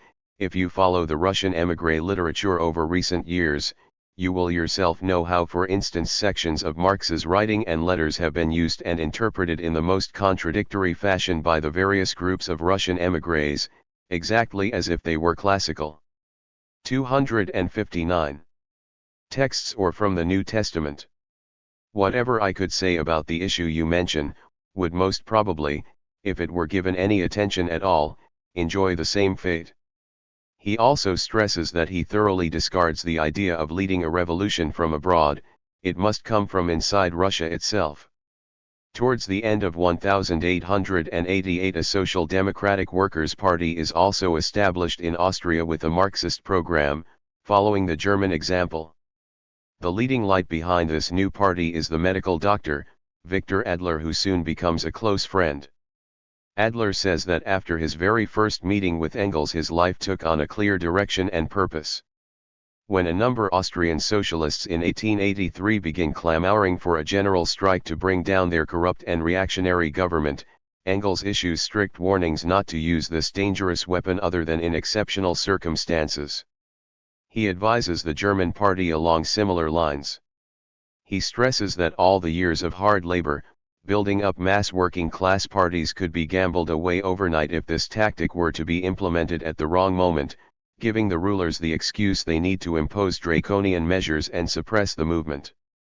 Engels is not only intimately involved in helping the socialist parties of Germany and Austria, but also those in Switzerland, Romania, Bulgaria, Portugal, Spain, Hungary, Poland, Norway, Denmark, and Sweden, as well as Russia.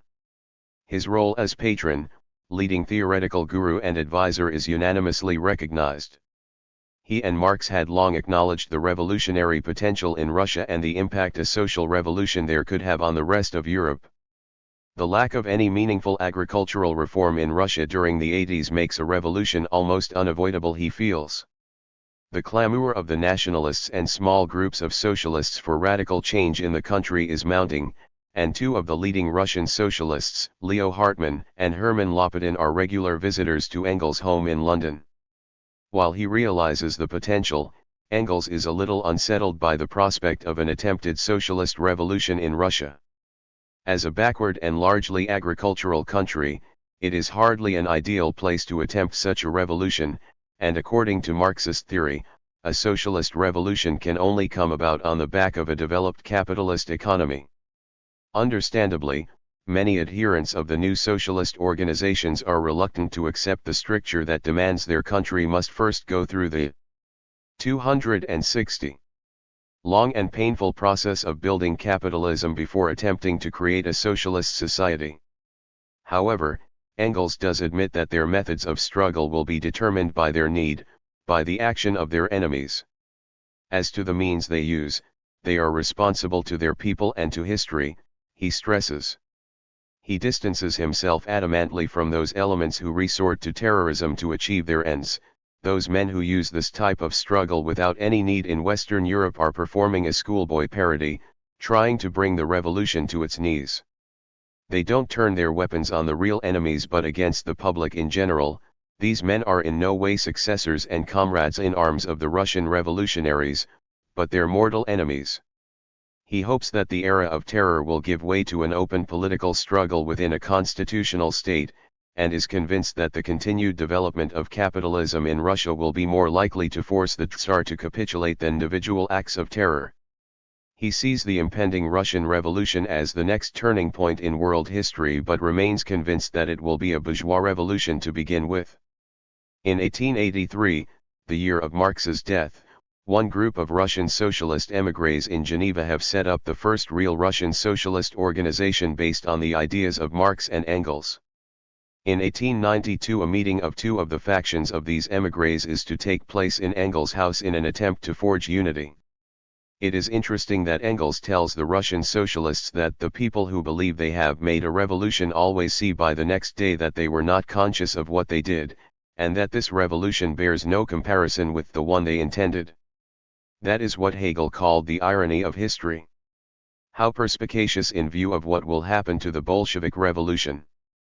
He is also uncannily prophetic when he writes to the Russian socialist, Nikolai Danielson in 1893, that the process of replacing some 500,000 farm owners and some 80 million peasants by a new class of bourgeois landowners can only be completed under terrible suffering and convulsions, but history is the most cruel of all goddesses and she rides her triumphal chariot over heaps of corpses, not only in war, but also in more peaceful economic developments. Percent registered. Since the demise of the Chartists, his links with the British workers' movement has become tenuous. To Engels' great disappointment, this powerful mass organization has not led to the creation of an 261 established workers' party. Most workers continue to support and vote for the established middle-class parties, the Liberals and Tories. In 1881 he is invited by the trade unionist George Shipton, the General Secretary of the London Trades Council, to contribute to his new weekly, the short-lived Labour Standard. This he does with a series of leading articles. The paper is intended to help reawaken an independent political workers' movement in the country. For 5 months, in his articles Engels tries desperately to rekindle a new politicization of the working class in the spirit of the Chartists.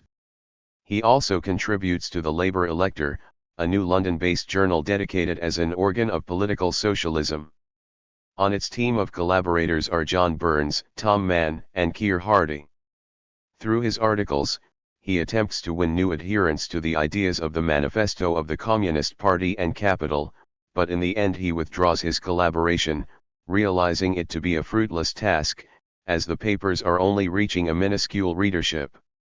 In the early 80s, he is also wooed forcefully by Henry Hyndman, the Cambridge-educated son of a wealthy businessman and founder of Britain's first socialist party, the Social Democratic Federation. Engels and Hyndman don't hit it off right from the outset. Engels finds him too full of himself and is, rightly as it turns out, skeptical of his ability to lead and promote a viable socialist party. Hindman later refers to Engels as our Teutonic Grand Lama of the Regent's Park Road, by reason of the secluded life he led and the servile deference he exacted, and went on to comment, though with respect to his writings I may claim on excellent grounds that I was the very first person outside Germany to give him full credit for the admirable work he had done for the movement independently of Marx. That, however, I was not wrong in my estimate of Engels' overbearing character and outrageous rudeness. Degree even when the Federation inevitably splits and the Socialist League is formed under the leadership of William Morris and others, Engels remains skeptical about its potential, despite his respect for Morris as an individual. The same is true of the Fabian Society, founded in 1883.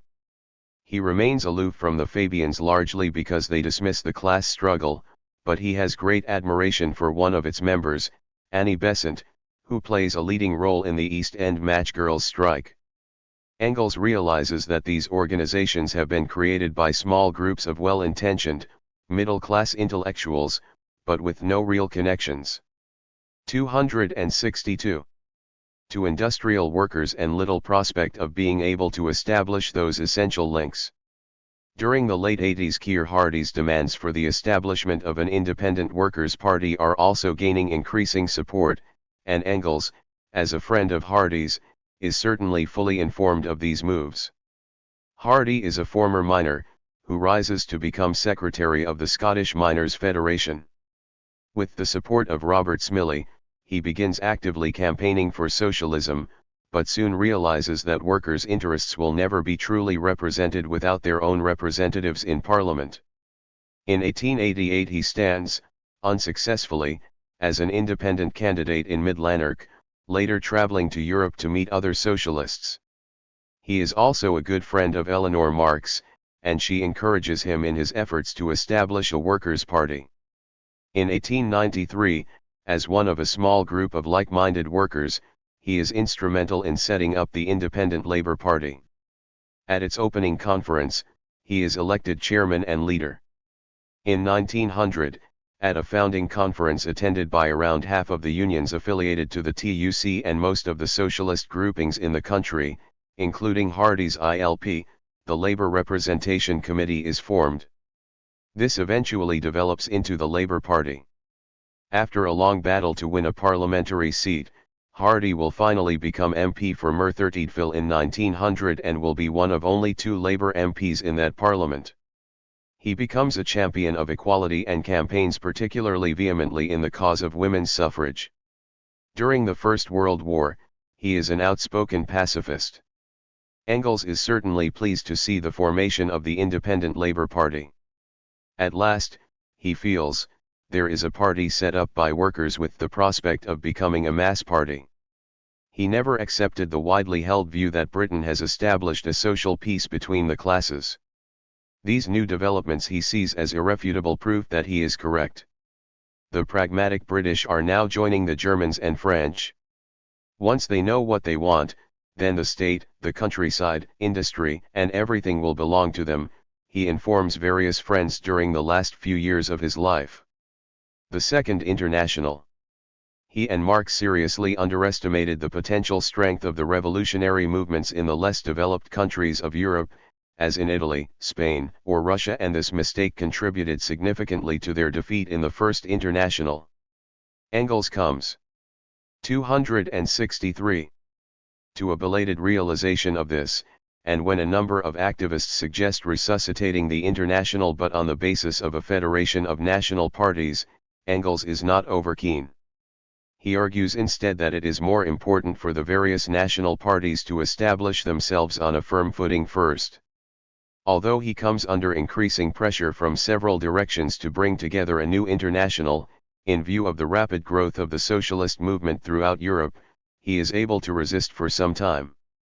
However, towards the end of 1888, he sees a danger of the movement threatened by splits, so does eventually agree to call for the setting up of the Second International.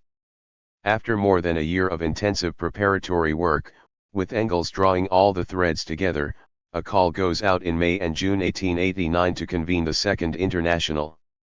In this work, he enjoys the close collaboration of Eleanor Marx-Aveling, who is also one of the key initiators and takes on a considerable amount of the organization. It is she who also persuades Keir Hardie to attend the conference, which is held in Paris from 14 to 20 July 1889. The tremendous volume of work Engels gets through for the International alone is indicated by the fact that after his death the organization is obliged to set up an office and employ 5 workers. Despite the success of the Paris conference, it has proved impossible to heal some of the deep splits in the movement. Only in Brussels in 1891 is the rift with the British trade unions healed, and the anarchists finally defeated. These successes are due in no small measure to Engels' intensive and persuasive lobbying, particularly of the German and French Marxists. There is, however, dissent over the idea of holding an annual International Day of Action on Lst May as part of the campaign for the 8-hour day. The Germans and the British wish to make it the first Sunday in May, but the other delegates want it to be a day of work stoppage. A compromise is reached which recommends holding demonstrations on May 1 if local conditions allow. That is why Britain, still today, is one of the very few industrialist countries that have no official May Day holiday. In true British fashion, a belated compromise was reached by declaring a bank holiday on the first Monday in May. Engels at home. Engels' house, particularly on Sundays or on festive occasions, always has visitors and conversation is entertaining and erudite. The German Social Democrat Eduard Bernstein, who is one of the 264 regulars, writes in his recollections about a Christmas spent with Engels during the 1880s. Christmas was kept by Engels after the English fashion as Charles Dickens has so delightfully described it in the Pickwick Papers. The room is decorated with green boughs of every kind, between which, in suitable places, the perfidious mistletoe peeps forth, which gives every man the right to kiss any person of the opposite sex who is standing beneath it or whom he can catch in passing. At table the principal dish is a mighty turkey, and if the exchequer will run to it, this is supplemented by a great cooked ham. A few additional attractions, one of which, a sweet known as tipsy cake, is, as the name denotes, prepared with brandy or sherry, make way for the dish of honor, the plum pudding, which is served up, the room having been darkened, with burning rum. Each guest must receive his helping of pudding, liberally christened with good spirits, before the flame dies out. This lays a foundation which may well prove hazardous to those who do not measure their consumption of the accompanying wines. In this connection I cannot help thinking of an evening at Engels which preceded the Christmas celebrations. It was on the day when the dough, or rather paste, for the Christmas puddings was prepared. An enormous quantity was made, for there was not a single friend of the house who did not receive a Christmas pudding from 122 Regent's Park Road. Professor Karl Schorlemmer, Engels' medical advisor, Dr. Gumpert of Manchester, friend Sam Moore in Yorkshire, the old Chartist, Julian Harney in Jersey, Peter Layoff, the honored leader of the Russian Socialists, as well as Marx's sons-in-law, Paul Lafargue and Charles Longuet in Paris, various intimate friends in London, and, if I am not mistaken, some friends in Germany as well, were always remembered. The concluding touch was given by Engels himself, who descended into the wine cellar and brought up champagne, in which we drank to a Merry Christmas and many other things as well. All this, of course, took place downstairs in the great kitchen, which enhanced the charm of the whole proceeding. Engels' home in London is a magnet for socialists and trade. 265. Unionists from all over the world. He has become the grand old man of the international movement, the man to consult, to listen to. Many come seeking advice, assistance, or simply good conversation. Some of these visitors are regulars and become close friends. Sundays in the Engels household is a time for socializing and relaxation, the only day he doesn't work. With his close friends Sam Moore and Karl Schorlemmer he would open a few bottles of beer or go down to his well-stocked cellar for some good bottles of Moselle, Rhine, or Bordeaux, or if there is a socialist election victory to celebrate, a bottle or two of champagne. With a few glasses downed, he would invariably break into song, recalling his old student songs or his favorite English song, The Vicar of Bray. Most of those who gather around his table on such days are German comrades, but Edward Aveling and his partner Eleanor Marx are invariably among the guests. The leading German Social Democrat, Karl Kosky, also becomes a regular visitor between 1885 to 90, along with his young wife Louise, mentioned above. Marx's second daughter, Laura, and her partner, Paul Lafargue, as well as Marx's other son-in-law, Charles Longuet, come over regularly from France. Charles Bonnier, a lecturer in languages at Oxford, is also often seen at the house.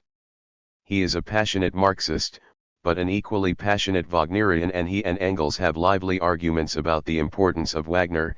Engels abhors this music of the future, as he terms it. The number of British visitors to his home is small, and this is a sore point with Engels. But what he doesn't realize is that one of the chief reasons many from the British Labour movement now avoid his house, is because of his closeness to Aveling, who they see, correctly, as vain and untrustworthy. The Webbs once remarked to Edward Bernstein that in attacking Marxism they were really aiming at Aveling.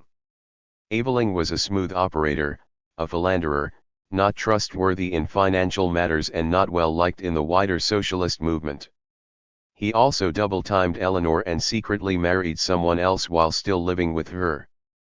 This will lead directly to Eleanor's suicide in 1898. William Morris, the distinguished poet and artist, and leader of the Socialist League, is also an occasional visitor at the house, and Engels tolerates his infatuation with the medieval with patience and 266. Humor, because he recognizes his other outstanding qualities and his genuine commitment to the socialist cause. Among other British socialists who visit or consult him is Balfour Bax, a leading light in the emerging British socialist movement, with whom he enjoys hour-long discussions on the philosophy of history. The trade unionist Tom Mann, and the Fabians, Beatrice and Sidney Webb, as well as George Bernard Shaw, make occasional visits.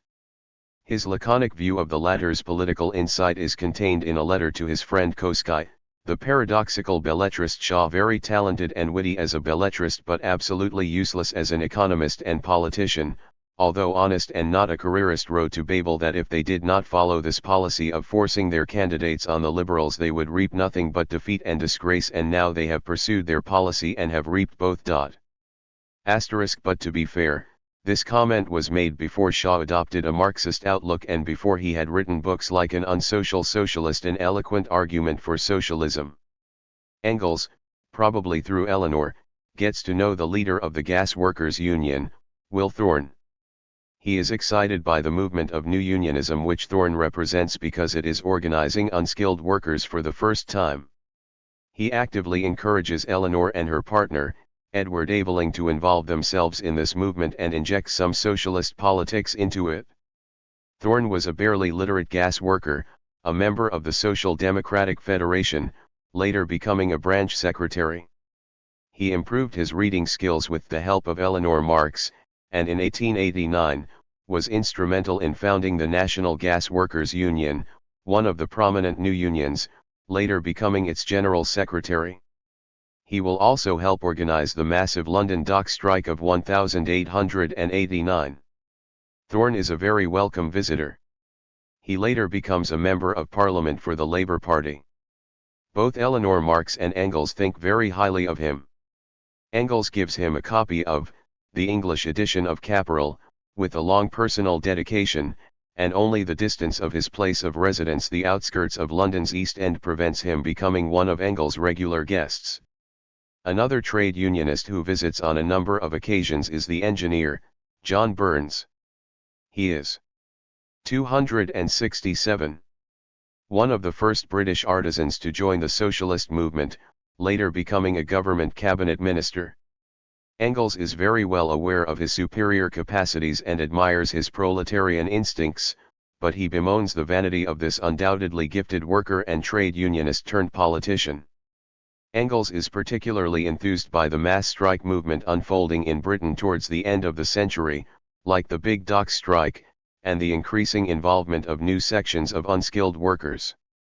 Skilled workers had been organized for some time, but clung to their reformist politics. The new unions were, it seems, made of stronger metal and were prepared to fight. Through Eleanor, who is intimately involved in the dock strike, he readily gives advice to the leaders. He writes that there is a completely new streak in them. The old unionism still believes in harmony. The young ones laugh at those who talk of an identity of interests between capital and work. He sees this new movement and its preparedness to fight and strike as an essential means of overcoming reformism in the British working class movement. In 1891 he is emotionally overwhelmed by the enormous May Day demonstration in London. He is present on one of the wagons in Hyde Park, watching the massed columns of workers parading past with their colorful banners. He feels, somewhat prematurely, that the sleeping colossus is at last stirring and that it will soon join the large international army that is already marching on the continent. What would I give if Marx could have witnessed this awakening, he tells his comrade August Bebel. I carried my head 2 inches higher, as I clambered down from the wagon. The grandchildren of the Chartists are now joining the front line. Seeing that the international socialist movement is now more firmly established than ever and with a whole new generation of capable leaders, Engels feels he can take more of a backseat. He can now indulge more personal desires and decides to undertake, what he has always wanted to do but never allowed himself the time, foreign travel. In the summer of 1888, together with Karl Schorlemmer and the Evelings, he takes his first trip to the United States, where they spend a whole month. It is to be a short private tour of both the USA and Canada, and he demands total secrecy from all his friends, as he doesn't want to end up being besieged by socialists in America demanding his attention. He seeks primarily relaxation and diver. 268. Zion, but hopes to see a select few old friends too.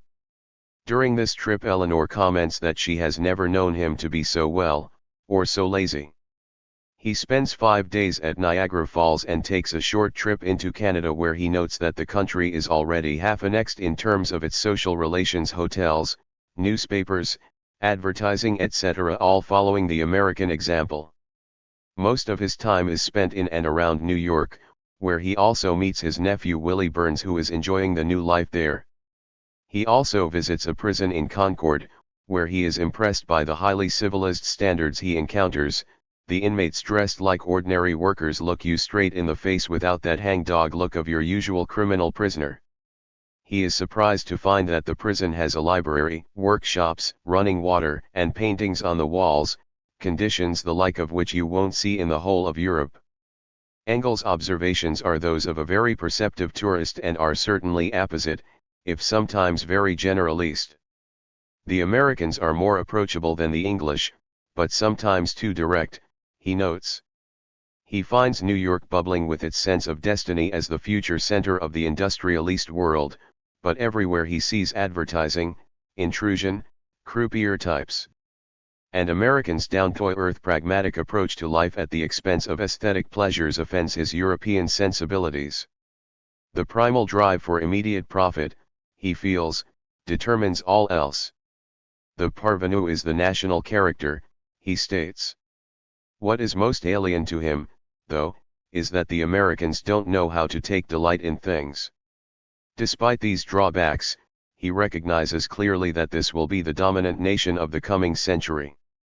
In 1890, again with Schorlemmer, he visits Scandinavia and the Arctic Circle, and apparently Denmark on another occasion, but we have no detail of these visits. They are undoubtedly primarily for relaxation and enjoyment. On November 4, 1890, with the death of Helene Demuth, Engels loses an old friend and housekeeper. In the obituary he writes for her, he says, "By the death during the past week of Helene Demuth, the Socialist Party has lost a remarkable member." Born on New Year's Day, 1823, of peasant parents, at St. Wendel, she came, at the age of 14, into the family of the von Westphalens of Trier. Jenny von Westphalen in 1843 became the wife of Karl Marx. from 1837 to the death of Mrs. Marx in 1881, with 269. The exception of the first few months of the married life, the two women were constant companions. After the death of Marx's wife and then of Marx himself on March 14, 1883, Helene de Muth went to keep house for Friedrich Engels. The leaders of the socialist movement bore testimony to her strong common sense, her absolute rectitude of character, her ceaseless thoughtfulness for others, her reliability, and the essential truthfulness of her nature. In her will, she leaves everything to my son Frederick Louis de Muth, born Henry Frederick, according to his birth certificate, on which no father's name is given. Engels is not only someone who loves women as feminine and sexual beings, but despite his early youthful machismo, he later develops considerable respect for their abilities in the political field, as revealed in his valediction for Helene de Muth. At her funeral he tells the assembled mourners that Marx took counsel of Helene de Muth, not only in difficult and intricate party matters, but even in respect of his writings on economics. As for me, Engels said, what work I have been able to do since the death of Marx has been largely due to the sunshine and support of her presence in the house. Helene is buried at Highgate in the same grave as Marx and his wife. During his youth, as reflected in his letters at that time, with their patronizing attitude to his sister Marie, Engels had little faith in women's political news. This changed dramatically as he matured, no doubt also as a result of his contact with strong women like Mary, Lizzie, Helene, and particularly the Marx daughters. Earlier, during an election to the London Schools Board in 1876, Engels, encouraged by Eleanor, casts all his 7 votes for the successful candidate, Mrs. Westlake. He declares that he thoroughly approves of women's entry into public office. Shortly after the Reichstag elections of 1877 he writes to a German lady, when we take power, not only will women vote, but they will be voted for and make speeches, which at last has already come to pass on the school boards. Moreover, the ladies on these school boards distinguish themselves by talking very little and working very hard, each of them doing on average as much as 3 men. Engels, the charmer and lover of women, is clearly smitten by the young Louise Kosgei's élan and political passion. When she and 270. Her husband stay with him in London for a short time, he is immediately taken with her. When she, in 1890, tells him that she has separated from her husband, Karl, and wishes to come and work for him, he is overwhelmed. She is only 30 years old, 41 years his junior. She comes from an upper-class family, but appears to have no qualms about taking on the lowly role of secretary-cum-housekeeper with Engels. Once she communicates her desire to come and work for him and live in his house, he replies warning her of the possible repercussions. For a young single woman, other than a servant, to live in the house of an eligible widower would be viewed askance at this time. He urges her to take advice and think the whole thing over before finalizing her decision. I love you far too much as to wish that you would make a sacrifice for me, he writes. He signs the letter, in eternal love, an unusually passionate and unfatherly expression one might feel. She ignores his warnings and is determined to come to London. Louise arrives in the Engels household on November 18, exactly a fortnight after the death of Helene de Muth. On January 3, 1891 he tells his comrade, Zarga, I can now work in peace again and better than ever, as she's also taken on the role of secretary for me. Louise will stay with him for the rest of his life. He relishes her presence and they get on supremely well. She superintends the house and does my secretary's work, which saves my eyes and enables me to make it worth her while to give up her career, he writes. We have no real indication of how intimate the relationship between Louise and Engels is, and given the huge difference in their ages, it is most probably a platonic one only, but they clearly find each other's personality attractive and enjoy the other's company. The relationship appears to be more of that between surrogate father and daughter, as well as political comrades, than of lovers. 3 years after arriving in Engels' house, She changes her name to Freiberger after her marriage to Dr. Freiberger in 1894, and her new husband also becomes one of Engels' firm friends. In the short interregnum between Helene de Muth's death and Louise Kosky's arrival on the scene, Engels' niece, Mary Ellen, or Pumps, again resurfaces and takes over the running of his house, but not to Engels' satisfaction. Relations between the two, as ever, are fraught. She remains the willful, undisciplined, and manipulative woman she always has been, despite his generosity towards her, and 271. With Helene now gone, she sees her chance to take things over, only to be frustrated by Louise's coming. On November 28, 1890, Engels celebrates his 70th birthday, and the house is inundated with greetings from around the world, but he dislikes being the center of such attention and much prefers the role of backroom boy. On this occasion, Pumps is drunk again. She is frightened that someone else could perhaps oust her and, as she confides to Louise Kosky, that he may cut her out of his will if she oversteps the mark. She is manipulative and exploits Engels' sense of obligation to her unmercifully, and in the house he is completely dominated by this drunken enchanter, as Eleanor describes her to her sister Laura. A few days after the birthday celebrations, Eleanor writes, "He does love the tipsy Pumps, but for all that distance lends enchantment even to the tipsiness. He rages against Pumps, and loves her. How can I be friends with her when you say she is only counting on your death?" Louise asks. The love-hate relationship is acted out against Engels' increasing attachment to Louise, and he even gives stern lectures to Pumps, threatening to expel her from the house if she doesn't mend her ways. But this never happens. Once Pumps realizes Louise is there to stay, she is spoiling for a fight, determined to get her out of the way. In this she fails miserably, and it is she who goes in the end. In celebration of this 70th birthday, Eleanor is invited by an Austrian social democratic magazine to write a short essay about the acknowledged head of the present party. This she does, and writes with loving admiration of his unimpaired vigor of body and spirit, his lack of gray hairs, and that he carries his 6-foot-odd so lightly, and although Engels looks young, he is even younger than he looks. He is really the youngest man I know. As far as I can remember, he has not grown any older in the last 20 hard years. He later tells friends how excruciatingly embarrassing and unpleasant he found Eleanor's effusive paean, with its ghastly, nauseous adulation. Eleanor's sense of debt to Engels and her admiration for him is expressed above in perhaps hyperbolic terms. However, her description is probably not such an exaggeration, as Engels himself writes to his brother around the same time, boasting of his fitness. He has regained his maximum weight of 12 stone, and says he is all healthy, firm muscular brawn, no flabby far. 272. Eleanor's close relationship with Engels, he is virtually a second father to her, is fractured in the last year of his life, and both of them suffer under the resulting alienation. Eleanor doesn't get on at all with Louise, Engels' new secretary and housekeeper, who she feels is influencing Engels negatively and spreading gossip, although this has not been substantiated. Her perceptions are more likely to be the result of jealousy as much as anything. In 1881, Pumps has an affair with a certain Percy Rosher, a flighty, accountant and would-be small businessman, and becomes pregnant. Engels pressures Rosher to marry her. Such action contradicts his known dismissive attitude to marriage as a bourgeois institution, but his own personal interest may have triumphed here over his principles. He doesn't want to be lumbered with his niece plus an illegitimate baby. But if this is his intention, it backfires.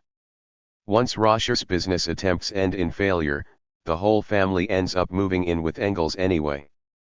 He accepts the situation with stoicism, even though it is also a financial burden and causes considerable friction in the crowded house, but he enjoys playing the devoted grandparent to their young daughter, whose conversation, Marx acerbically remarked at the time, is more interesting than her mother's.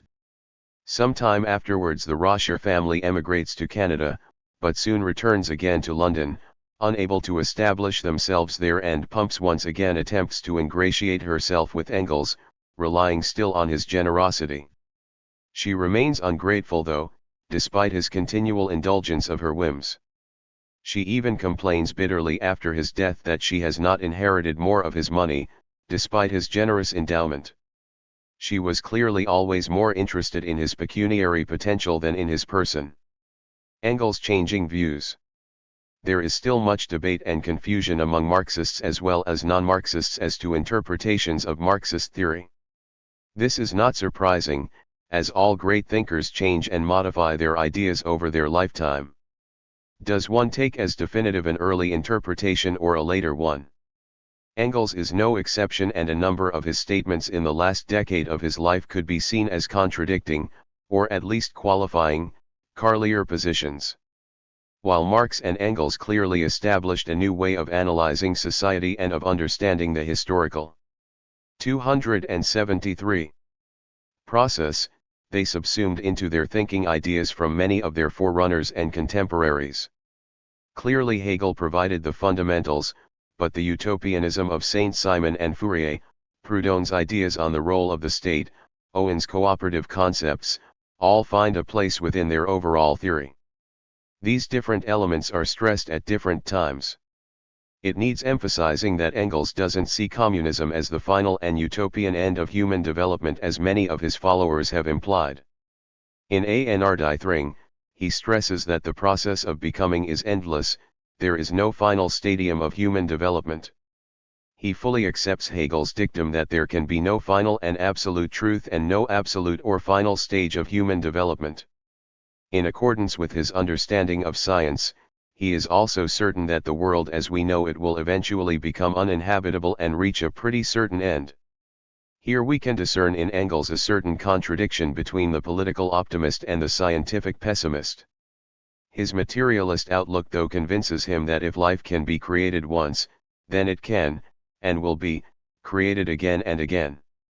When he talks about communism, in no way does he envision the sort of centralist and authoritarian states that characterized the 20th century attempt at building a communist society.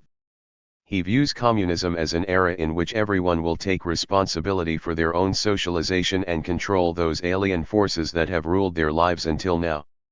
He describes it thus: only from then on will mankind be able to create its own history in a fully conscious manner, and those social causes it sets in motion will, by and large and to an increasing extent, achieve the effects it desires. It will be mankind's leap from an era of necessity into an era of freedom. Without the knowledge to consciously forge our own societies, he argues, we remain victims of outside forces and career from one crisis to the next, unable to predict or correct what is happening to us. His vision is of an all-embracing liberation, an end to exploitation of man by man, and a form of cooperative justice in which humans finally take control of their own destinies. He also polemicizes against those who are attempting to suggest that the economic basis of a society determines everything else in a mechanistic one-way process. As Marxist theory is increasingly finding new adherents around the world, he already detects a certain dogmatism creeping in and an oversimplification of the ideas he and Marx have developed. 274. Arguments about correct interpretations of the texts and an increasing preparedness of their followers to apply the theories as eternal truths. In a letter to Joseph Bloch he writes, "We make our own history, but first under very specific preconditions and circumstances. Among them the economic ones are, in the long run, decisive. But also the political etc., yes, even the traditions that have hold on people's minds play a role, even though not a decisive one. The laying of undue weight on the economic side than is its due, is something the younger ones are doing nowadays. Marx and I are ourselves partly to blame. We had to emphasize this main principle in the face of our opponents' denial of it, and there was not always the time, place, or opportunity to do justice to the other interacting moments involved. According to a material understanding of history, the determining moment in the history of production and reproduction is, in the last instance, real life. Now if anyone distorts that sentence to the extent of making the economic moment the only determining factor, then they transform it into a meaningless, abstract and absurd phrase. The economic situation is the basis, but the various moments of the superstructure, political forms of class struggle and their results, constitutions established, after battles won by the victorious class, etc. Forms of justice and even the reflections of all these real struggles in the minds of those taking part in them, political, juridical, philosophic theories, religious beliefs and their further development into systems of dogma, also have their impacts on the unfolding of historical struggles, and in many cases will largely determine their form. It is a reciprocity of all these moments. In the end, it is through all these myriad incidentals that the economic movement, as a necessary force, asserts itself. Otherwise, applying the theory to any arbitrary historical period would become more facile than solving a simple algebraic equation. In these later writings, Engels gives his clearest views on how he feels the theory of economic materialism should be understood. In So. 275. Doing, he grants that he and Marx probably overemphasized their most contentious central principle of the role played by economic forces in history. This they had to do in order to gain credence for their new theory against the widespread skepticism and hostility they encountered. They emphasized too strongly the emergence of ideological positions from economic fundamentals. In doing so, he admits they stressed content to the neglect of the formal side. How and why these ideas come about was not sufficiently considered. He becomes increasingly worried that his and Marx's ideas are being interpreted as gospel truth and are, by some, being applied like ready-made templates to contemporary reality, according to which that reality has to conform, rather than using the ideas as tools of interpretation. Registered, we can also find in Engels the seed of what will come to characterize prevalent attitudes in many communist and socialist parties in later years, a distrust of intellectuals. He clearly expresses his fears of the increasing influence of literatentum, as he calls it, on the proletarian parties. He feels the influence of this group to be more motivated by personality than by a view of themselves as servants of the working class. Inter-party democracy is another issue that begins to concern him at this time, particularly in the now successfully growing Social Democratic Party of Germany. To Wilhelm Liebknecht he writes, "If one has to expel anyone, then only in those glaring cases where there is clear and provable evidence of deep treachery." And at the same time he is also concerned about moves to create a monolithic thinking in the party. The largest party in the Reich cannot flourish without all tonal nuances finding full expression in it, he says. 18 Engels takes an active part, through letters, articles, and advice, in the drafting of the new German Social Democratic Party's program adopted at its conference in Halle in 1890, when Marxist theory is formally adopted.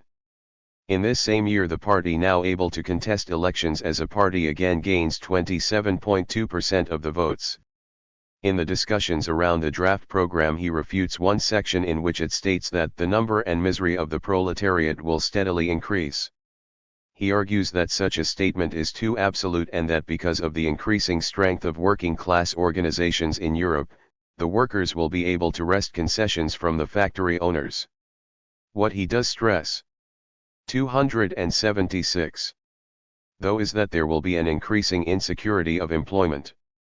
He also wishes to see emphasized in the document that in France, America, or Britain, where there is a greater degree of constitutional democracy, it should be possible to build socialism peacefully. He wishes to have it noted that workers could only assume power from within a democratic society, but at the same time he rejects the reformist argument that working class power could be achieved through a slow infiltration of the system or by piecemeal dismantling of the old. With the perceived danger of the rulers in Germany and even in France using force to clamp down on the growing workers' organizations, there is an undercurrent of murmurings calling for a preemptive strike by the workers and taking power by force. Although Engels is still convinced that the ruling class will resist the revolution with all means possible and that armed resistance on the part of working class organizations may become necessary, he dismisses romantic ideas of fighting on the barricades as in the past, particularly in those cities, like Paris and Berlin, with wide, open avenues, ideal for well-drilled state troops, but not for irregular soldiers.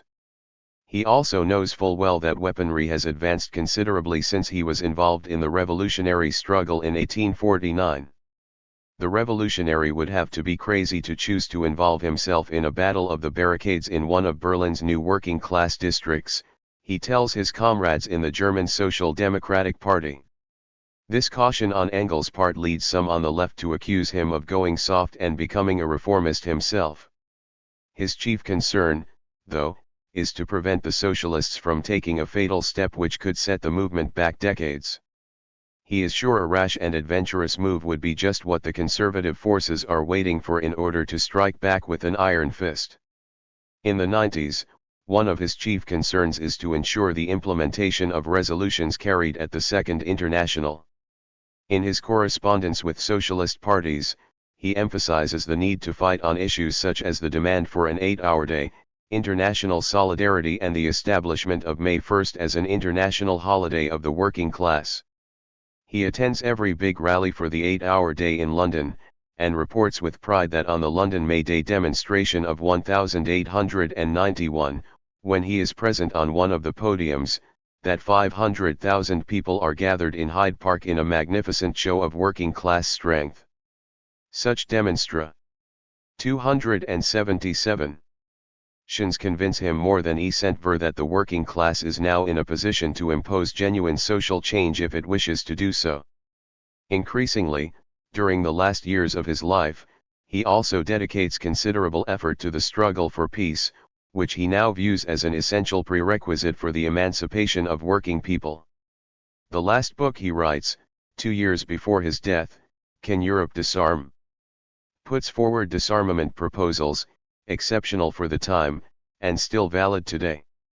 I am writing this on the assumption that it is increasingly gaining recognition that the system of standing armies in the whole of Europe has been taken to such an extreme that whole peoples face economic ruin as a result of the military burden, or it will certainly degenerate into a war of general extermination, unless the standing armies are transformed beforehand into a general armed people's militia. I am attempting to prove that this transformation is already possible, even for today's governments and in today's political circumstances. If these armies remain in place, it will not be for military reasons, but for political ones. In other words, the armies are not there to defend against an outside enemy but the enemy internally. The gradual reduction of conscription periods by means of an international treaty is the cornerstone of my proposal, and I believe it is the simplest and shortest route to achieve the gradual change from standing army to an armed people's militia. Registered. Such a proposal is revolutionary for its time, but is also far-sighted and prophetic. He proposes a disarmament conference between the great European powers, but his appeal, unsurprisingly, falls on deaf ears. Of one thing he is certain: any new European war will result in mass killing of unbelievable proportions and finally lead to the collapse of the old system. He realizes that the nations would battle to total exhaustion in their fight for economic supremacy. Less than 3 decades later, Europe is indeed confronted with the senseless slaughter of the First World War and the use of troops to quell workers' revolts in a whole number of countries, including Britain. The First World War is fought over the spoils of the colonies and economic domination of world trade, not for national defense purposes.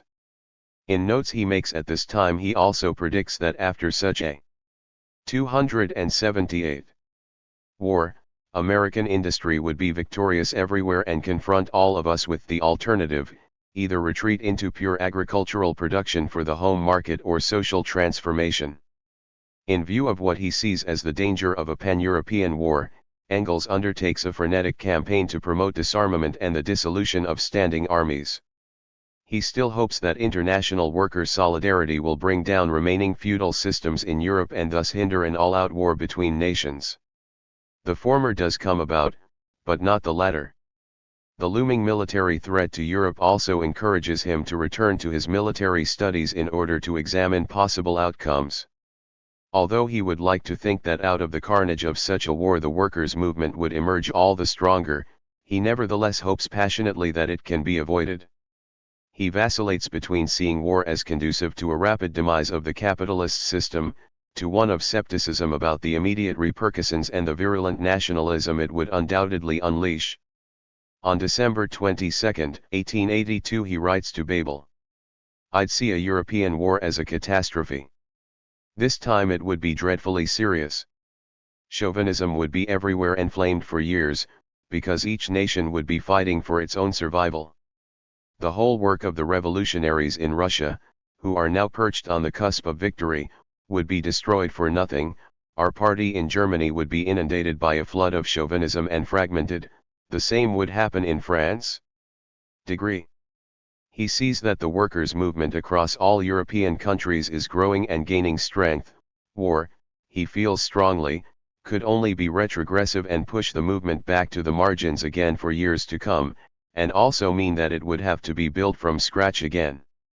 In 1887, in an introduction to Sigismund Durkheim's brochure, Zur Erinnerung für die deutschen Movensperioden 1806–1807, Engels writes with prophetic vision about the coming war. Germany will have allies, but Germany and its allies will ditch each other at the earliest opportunity. And finally there will be 279. No other war possible for Prussia-Germany than a world war, and it will be, in fact, a war of such inconceivable extension and fury than we have ever known. 8 to 10 million soldiers will murder each other, and at the same time the whole of Europe will be turned into a desert, worse than a locust swarm could accomplish. He goes on to describe the horrors of past wars and concludes. That is the prospect if the system, taken to its extreme, of each nation outdoing each other in arming for war, finally bears its unavoidable fruits. That's the way it is, dear lords and statesmen, that's where, in your wisdom, you've brought old Europe. And when you have no other alternative than to begin the last great war dance, it's all right with us. The war may push us into the background for a short while, may tear from us some achievements. But when you have unleashed the forces that you can no longer control, may it go as it will, at the conclusion of the tragedy you'll be ruined, and the victory of the proletariat will be either achieved already or will be unavoidable. No one else is predicting this sort of development. In fact, some contemporaries accuse him of being unnecessarily negative and actually call him a 19th-century Cassandra. He feels strongly, however, that if the workers' parties in the various countries can unite around a common position, as proposed by the International, then war can still be avoided. At the same time he is savoring every small victory for socialist parties everywhere, but particularly in Germany where the party is most successful.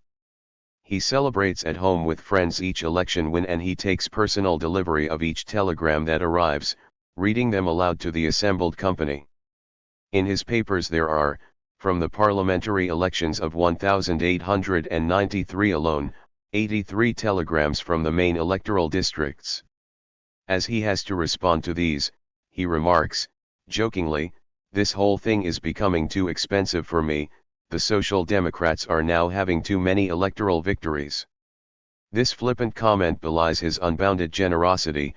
Most payments he receives from articles published in the various countries, he donates to the individual parties. Only 5 months before his death, he is able to view the future with equanimity. 280.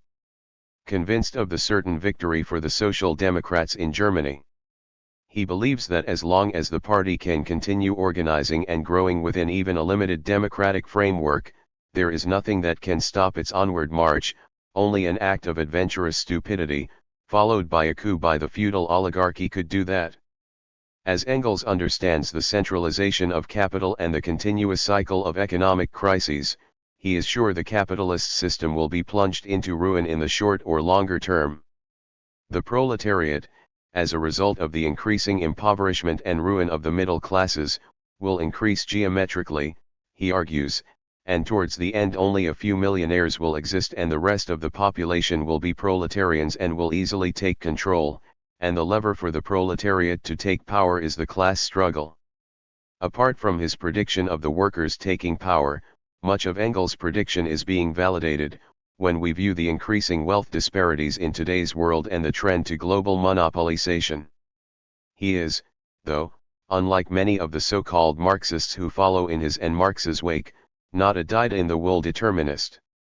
He reconciles this brutal and historically necessary truth with his own deep-seated and almost instinctive classical idealism, in that he believes the working classes can either remain subservient to the system and descend into a more profound barbarity or fight for their own dignity and humanity. In this sense, he sees class struggle as the only means of preventing such a descent into barbarity, but nothing is a foregone conclusion. Certainly it makes more sense than philanthropy and charity, he argues. When Engels, a few years before his death, writes a new foreword to the second edition of his youthful work The Condition of the Working Class in England, it is aimed at a new unphilosophical generation, and he feels he has to justify the fact that the book emphasizes that the roots of modern socialism lie in German classical philosophy, and he lays great weight on the fact that communism is not simply a party doctrine of the working class, but has as its goal the freeing of the whole of society. Midas to the end. In 1892 Engels' great companion, Professor Schorlemmer, dies, and early the following year, his friend and GP, Dr. Gumpert. Apart from Sam Moore, these are the last of his intimate friends and contemporaries. 281. Their departure underlines once more his own tenuous mortality, particularly as his own health is becoming increasingly fragile. He is also seemingly isolated, his closest friends are now gone, and he has very few links anymore with the British working class or with the newly emerging trade union movement. He is also cut off geographically from what is happening in Germany. The comrades there have repeatedly tried to coax him to return to Germany, but he has resisted. Now the anti-socialist laws are no longer in force in Germany, his close comrades begin pressuring him once more to return to see for himself how the country has changed in the intervening decades. He had planned such a trip in 1892, but his old hernia still plagued him, so he postponed it. In 1893 he is fit enough, and travels there with Louise and her husband Dr. Freiberger. Beforehand, he convalesces in his favorite resort at Eastbourne, to recuperate and gain strength for the long trip. The last visit to his homeland was in 1876, when, with Lizzie Burns, he visited pumps in Heidelberg. As the train travels towards the Rhine and the steeples of Cologne's cathedral rise above the horizon, he no doubt recalls Heine's poignant verses describing his own emotional return to Germany in Wintermdrchen Windsor's tale, and particularly the stanza. But see, there in moonlight the colossal fellow soars upwards, devilishly black, that's Cologne's cathedral. Engels is also overcome by the emotion of this return journey. This beautiful land, if only one could live in it, he exclaims nostalgically. He is met in Cologne by the leading Social Democrat, August Bebel, who escorts him for the rest of his trip. The continent has undergone a complete revolution since I was last here, he remarks after his first few days. After his whistle-stop tour of Germany, he spends a fortnight in Switzerland, where he also meets his brother Hermann, before going on to Zurich. He arrives there in mid-August, towards the end of the International Socialist Congress taking place there. He is greeted with a standing ovation by the delegates and celebrated as the founding father of the International Socialist movement. Some of the delegates have corresponded with him over the years or read his works, but have never met him before. 282. During his stay he also meets up with Eleanor Marx, who is one of the delegates. Despite his age, he is now 73, he still retains a keen eye for vivacious young women. He is obliged to give an audience to a group of Russian women comrades, several of whom have wonderfully beautiful eyes, and he is given a warm kiss by Vera Sasulitsk, a fiery revolutionary figure who gained fame by shooting a despotic Tsarist governor. But my real darling, he admits, in a letter to his brother Hermann on 6 August, is a lovely Viennese factory girl, exceedingly attractive to look at and charming in her manner. This is Adelheid Dvorak, later Pop, who goes on to play a leading role in the Austrian workers' movement. He regrets, he says jokingly, that Bismarck did not annex Austria as part of Germany, if for nothing else, then for the Viennese girls. He is made honorary chairman of the Congress and can't resist closing the final session himself. He is jubilantly cheered as a legendary figure by the delegates from all the countries represented. But all this adulation and attention, as usual, causes him considerable discomfort, and as ever, in his final address, he emphasizes that he was only a mere collaborator of the real founder of the movement. Out of minuscule sects at that time, socialism has grown into an all-powerful party, which now causes the whole world to quake. Marx is dead, but if he were alive today, there wouldn't be another man in Europe and America who could look back on his life's work with such justified pride. We are now a great power, he concludes, and that is my pride. We haven't wasted our lives. After the emotionally uplifting, but also draining, travels around Germany and then the euphoria of the Zurich Congress, he is happy to return to his tranquil refuge in Regent's Park Road at the end of September. If I go to the continent again, he writes to his friend Adolf Zarga, I will demand written assurances that I won't have to be paraded before the public. While he is amazed at the generosity of his welcome, he prefers to leave such public shows to parliamentarians and professional public speakers. That's part of their role, but hardly part of my work. Once back home, he immediately gets down to work on the third volume of Capital again, and then he hopes to return to his research on the German Peasants' War. Even during the late 80s, although his health and his strength are slowly ebbing, his behavior and temperament are still those of a young man and remain so almost to the end. Only about a year. 283. A revolutionary life. Before his death does ill health take its toll, and he ages rapidly. Even then, he doesn't want to recognize or accept it, as he writes on December 18, 1894, as to myself, I have nothing to complain about, but I realize that I am 74 and not 47 anymore. And in January 1895 he admits, that I can't take all the liberties with food, drinking etc. anymore, I'm not as weatherproof as I used to be. He is still determined to witness the big collapse and the working class taking power, at least in the most significant European countries. The events must help us, he tells the Russian philosopher, Pyotr Lavrov, in December 1894, to keep our vitality. The whole of Europe is in fermentation, everywhere the crisis is maturing, particularly in Russia. It can't continue much longer there. And in a similar vein, on January 3, 1895 he writes to the old Mainz communist Paul Stumpf, I crave just to be allowed to peek into the new century, around January 1, 1901, but I'll be totally worn out by then and it can take me away.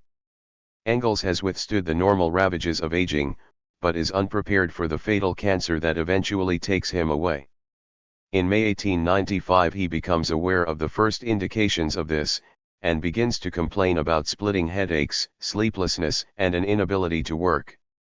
The tumor on his neck is growing, but he still imagines it to be benign and can be dealt with by a small operation. Despite the cancer that will end his life in only a few months, he remains amazingly sprightly. Those who visit him at this time speak of him still as the jovial Rhinelander, full of humor, vivacity, and mental acuity. In February he reported that my health is better than ever, I sleep my 7 hours during the night and work gives me pleasure. Even when he realizes that he has a tumor, he doesn't let it depress him. His doctor keeps its terminal condition from him, but bears it with stoicism and even humor, calling it the potato field in my neck. In an effort to recuperate and avoid the busy life in London, in June Engels takes a break in Eastbourne on the recommendation of Dr. Ludwig Freiberger, who keeps a close watch on him and visits daily in Eastbourne, but the sea air brings no betterment. In the end, Freiberger finds it impossible to keep up the pretense that the tumor is a minor matter. Although he doesn't give Engels the full and dire diagnosis, he states later that it is cancer of the esophagus in the final stages, a diagnosis confirmed by Dr. Victor. 284. Adler, the renowned Viennese doctor and leader of the Austrian Social Democrats. Samuel Moore writes with deep concern to Eleanor on July 21, 1895. I felt very anxious about how the general was getting on, so went to Victoria Station to await the train that leaves Eastbourne at 7:15 p.m. and the one usually taken by Dr. Freiberger. I met him and I am sorry to say that his report is anything but cheering. He says that the disease has attained such a hold that, considering the general's age, his state is precarious. Apart from the diseased glands of the neck, there is a danger either from weakness of the heart or from pneumonia, and in either of these two cases the end would be sudden. He may go on for some weeks if pneumonia does not intervene, but if it does then it will be a question of a few hours. In spite of it all, however, the general is quite hopeful and is certain he will recover. He intends, and has arranged with 2 doctors, to return to London on Wednesday evening, so that if you want to see him you had better go to 41 Regent's Park Road on Thursday. This is sad news, and I trust the doctors may be mistaken. There is so much work to be done which the general alone is capable of doing, that his loss will be irreparable. From a public point of view, to his friends it will be a calamity. In the last letter Engels is known to write, and in his usual flippant way of dealing with his own ailments, he tells Laura on July 23 that they are returning to London the next day, and that there seems to be at last a crisis approaching in the potato field in my neck, so that the swellings may be opened and relief secured. At last, before going on to report on the British elections and the loss of Keir Hardie's seat. On July 26, with apparent total peace of mind, he adds the final codicil to his will. On July 29, 1893, in the company of his old comrade Friedrich Lessner, his new GP, Dr. Ludwig Freiberger, the second husband of his secretary and lady of the house, Louise Koski Freiberger, he draws up his final will. In it he makes generous provision for Marx's 2 remaining daughters and their children, as well as support for other friends and comrades. The will is written while he still has full control over his faculties, but he is very aware that his days are now 285. Numbered, as he writes in a note to Marx's daughters, "And now farewell, my dear, dear girls. May you live long in bodily and mental freshness and enjoy these." And to Babel and Singer in Germany, he writes, "Make sure that you get the money, and when you have it don't let the Prussians get their hands on it. And when you've decided what to do with it, open a bottle of good wine to my memory." In leaving the money to Babel for the Social Democratic Party, he describes it as a donation for electoral expenses to avoid the payment of inheritance tax. At the time of his death, his whole estate is valued at a little over £25,000. The royalties from his most successful work, The Condition of the Working Class in England, he leaves to its translator into English, the American, Florence Kelley. Kelley is the daughter of a U.S. congressman, a leading socialist and early feminist writer. And although he was unhappy with her rather wooden translation and had to rewrite much of it himself, he is clearly grateful for her efforts. Perhaps surprisingly, he leaves nothing to Marx's illegitimate son Freddie Demuth. Only on his deathbed does Engels confide in his friend and the executor of his will, Sam Moore, that Marx is actually the father of Freddie Demuth. Among Marx's and Engels' intimate circle it has been assumed that Engels is the father of Helene Demuth's illegitimate son. He hasn't disabused them of this belief in order to save Marx's marriage and protect his reputation. However, he clearly doesn't wish to die and have accusations bandied around later, of his supposed dalliance and abandonment of his son. Moore feels obliged to tell Eleanor, who is flabbergasted by the news, and refuses to believe it, demanding that he asks Engels once more to confirm this, which he does. Still not convinced, she insists on hearing it from Engels' own lips. This becomes her first visit to his house for several months. She became estranged from him during the last year of his life, largely due to the influence over him, as she saw it, of his secretary and housekeeper, Louise Koski Freiberger, with whom she does not get on. Louise, in a letter she will write 3 years later to August Babel in 1898, recounts the episode. On Sunday, the day before he died, General himself wrote on his slate that Marx was Freddie Demuth's father. Tussie broke down. 286. When she left the room, all her hatred of me was forgotten and she wept bitterly on my shoulder. Moore, after Engels told him, went to Eleanor. She sent him back and he reconfirmed. She demanded to hear it herself, but Engels was no longer able to speak. General authorized us to reveal the facts only if he were accused of having treated Freddie badly. Doubts were cast on the truth of Louise's statement for some time, before it could be corroborated. She knew Freddie as a weekly visitor to see Helene Demuth in Engels' house. He always used the back entrance, so as not to attract attention. Helene told Louise that he was her admirer. Eleanor can hardly believe that her beloved father had been involved in an adulterous relationship and kept it secret from them. However, she does go on to develop a close and warm relationship with Freddie, and he reciprocates with fraternal fidelity.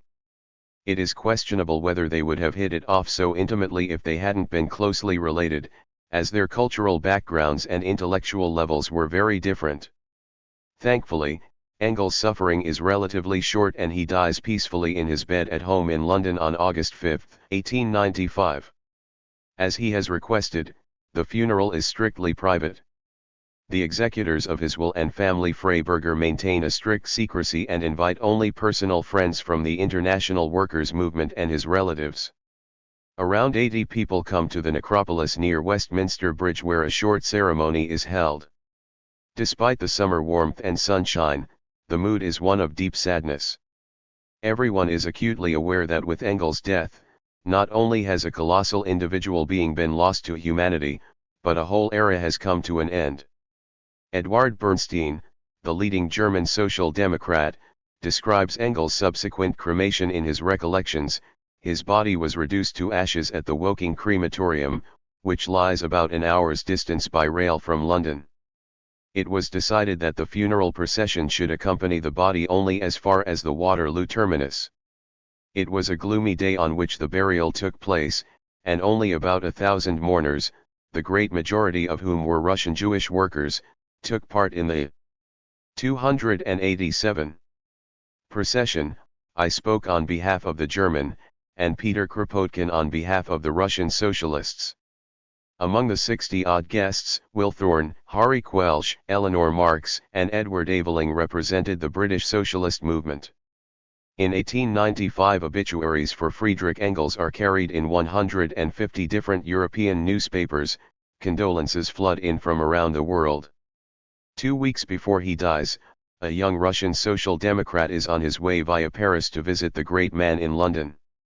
The latter's deteriorating health makes it impossible for him to do so. Thus history lost the chance of recording a meeting between Vladimir Ilyich Ulyanov, known as Lenin, and the man who, with Marx, was the inspiration for the successful revolution he led. Engels' literary legacy is, to begin with, given to August Bebel to look after, and it is kept for a long time in the archives of the German Social Democratic Party, and then, a few years after Bebel's death, in the house of Eduard Bernstein. After the latter's death in 1932, it goes to the party archive of the German SPD, but then, just before the Nazi attack in 1933, it is taken abroad to safety. In 1935, the Prague Party executive sold all the papers to the International Institute for Social History in Amsterdam. It survives the Second World War and Nazi occupation and is still held there today. Unfortunately, the materials in the possession of Eleanor Marx Aveling were not kept together after her suicide in 1912 and are now scattered in various collections. Most of the original documents relating to both Marx and Engels are now held either in the International Institute for Social History in Amsterdam or the former Institute of Marxism-Leninism in Moscow. In his will, Engels expressly wished that my corpse be cremated and my ashes, at the first opportunity, be buried at sea. He wanted to avoid the danger of any hero cult developing around a grave, and this wish accords with his conviction that the only life after death is as free molecular building blocks for other organisms. He wants no posthumous glory and no shrine. His close comrades carry out his wishes. On a blustery morning on Tuesday, August 27, Eleanor, Aveling, Lessner and Bernstein travel to Eastbourne, the pleasantest seaside place, as Engels described it. There they hire a small boat and row through the grey choppy waters almost straight out from Beachy Head, to consign his ashes to the ocean. Even in death his self-effacing modesty is upheld. He wanted no monument other than the coming socialist revolution. 288. The Terrible Twins. Marx and Engels were both physically impressive in very different ways, Marx thick-set and swarthy with full beard, Engels tall and slim with a military bearing. Seeing the black and white images of these stern-looking Victorians, or even delving into one or two of their dense tomes, you could gain the impression that they were both dour and impenetrable German academics. In the Communist Manifesto they talk of a specter haunting Europe, the specter of communism, but they too became specters haunting the sleep of capitalists and unnerving the comfortable and moneyed middle classes everywhere. They are indeed, for their putative enemies, the terrible twins. That image has also been compounded by their many humorless and sometimes ruthless followers. Yet, this assessment would be far from the truth. Both men had an immense sense of humor, enjoyed a good laugh, a childish prank and risque jokes, as revealed in their letters and recollections of their contemporaries. When Eleanor was only 14, she recalled that Engels was the life and soul of every party and every group in which he found himself. Marx's son-in-law, Paul Lafargue, refers to Engels as my ever-laughing Engels. Since their second meeting in Paris in 1844 until Marx dies in 1883, 39 years, they remain on the most intimate of terms, collaborating politically and in literary matters as well as socializing with gusto. This friendship, with one small but important episode, is never shattered or disrupted. They are like Siamese twins, one without the other is unthinkable. History has scarce an example of such a friendship and collaboration. There are none of the usual petty 289 envies, competition, or jockeying for leadership. In terms of their approach to research and writing, as well as style, there was, though, a considerable difference. Both are linguists and masters of language. Engels, though, is impulsive, energetic and sometimes hot-headed and gives the impression that he hasn't spent undue time cogitating over an idea or style. He works quickly and without reticence, his writing is flowing, elegant and translucent, easily comprehended. Marx, on the other hand, is slow and meticulous. He will spend hours thinking before setting pen to paper and then incessantly edits and re-edits what he has written. Marx attempts to incorporate his whole intellectual store cupboard in what he writes. He thinks on the page, revealing a bumper harvest of ideas and concepts. He writes epigrammatically and structures his ideas dialectically, making few concessions to the reader. This makes translating his works adequately an almost impossible task. Engels admits to his German socialist friend Babel that he learned first from Marx how to work methodologically. Engels picks up concepts and ideas quickly, he immediately puts pen to paper in the heat of his discoveries. For a man of action, this is often a positive attribute. Marx, on the other hand, needs time to cogitate and will often ask Engels' advice before finally writing his thoughts down.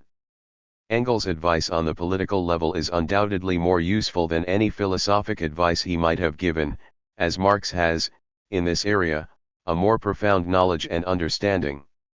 Engels has an advantage over Marx in that he is fully conversant with politics and commerce. He has first-hand experience of large industrial processes and has been able to make detailed observations of a modern proletariat, how it actually exists as a class.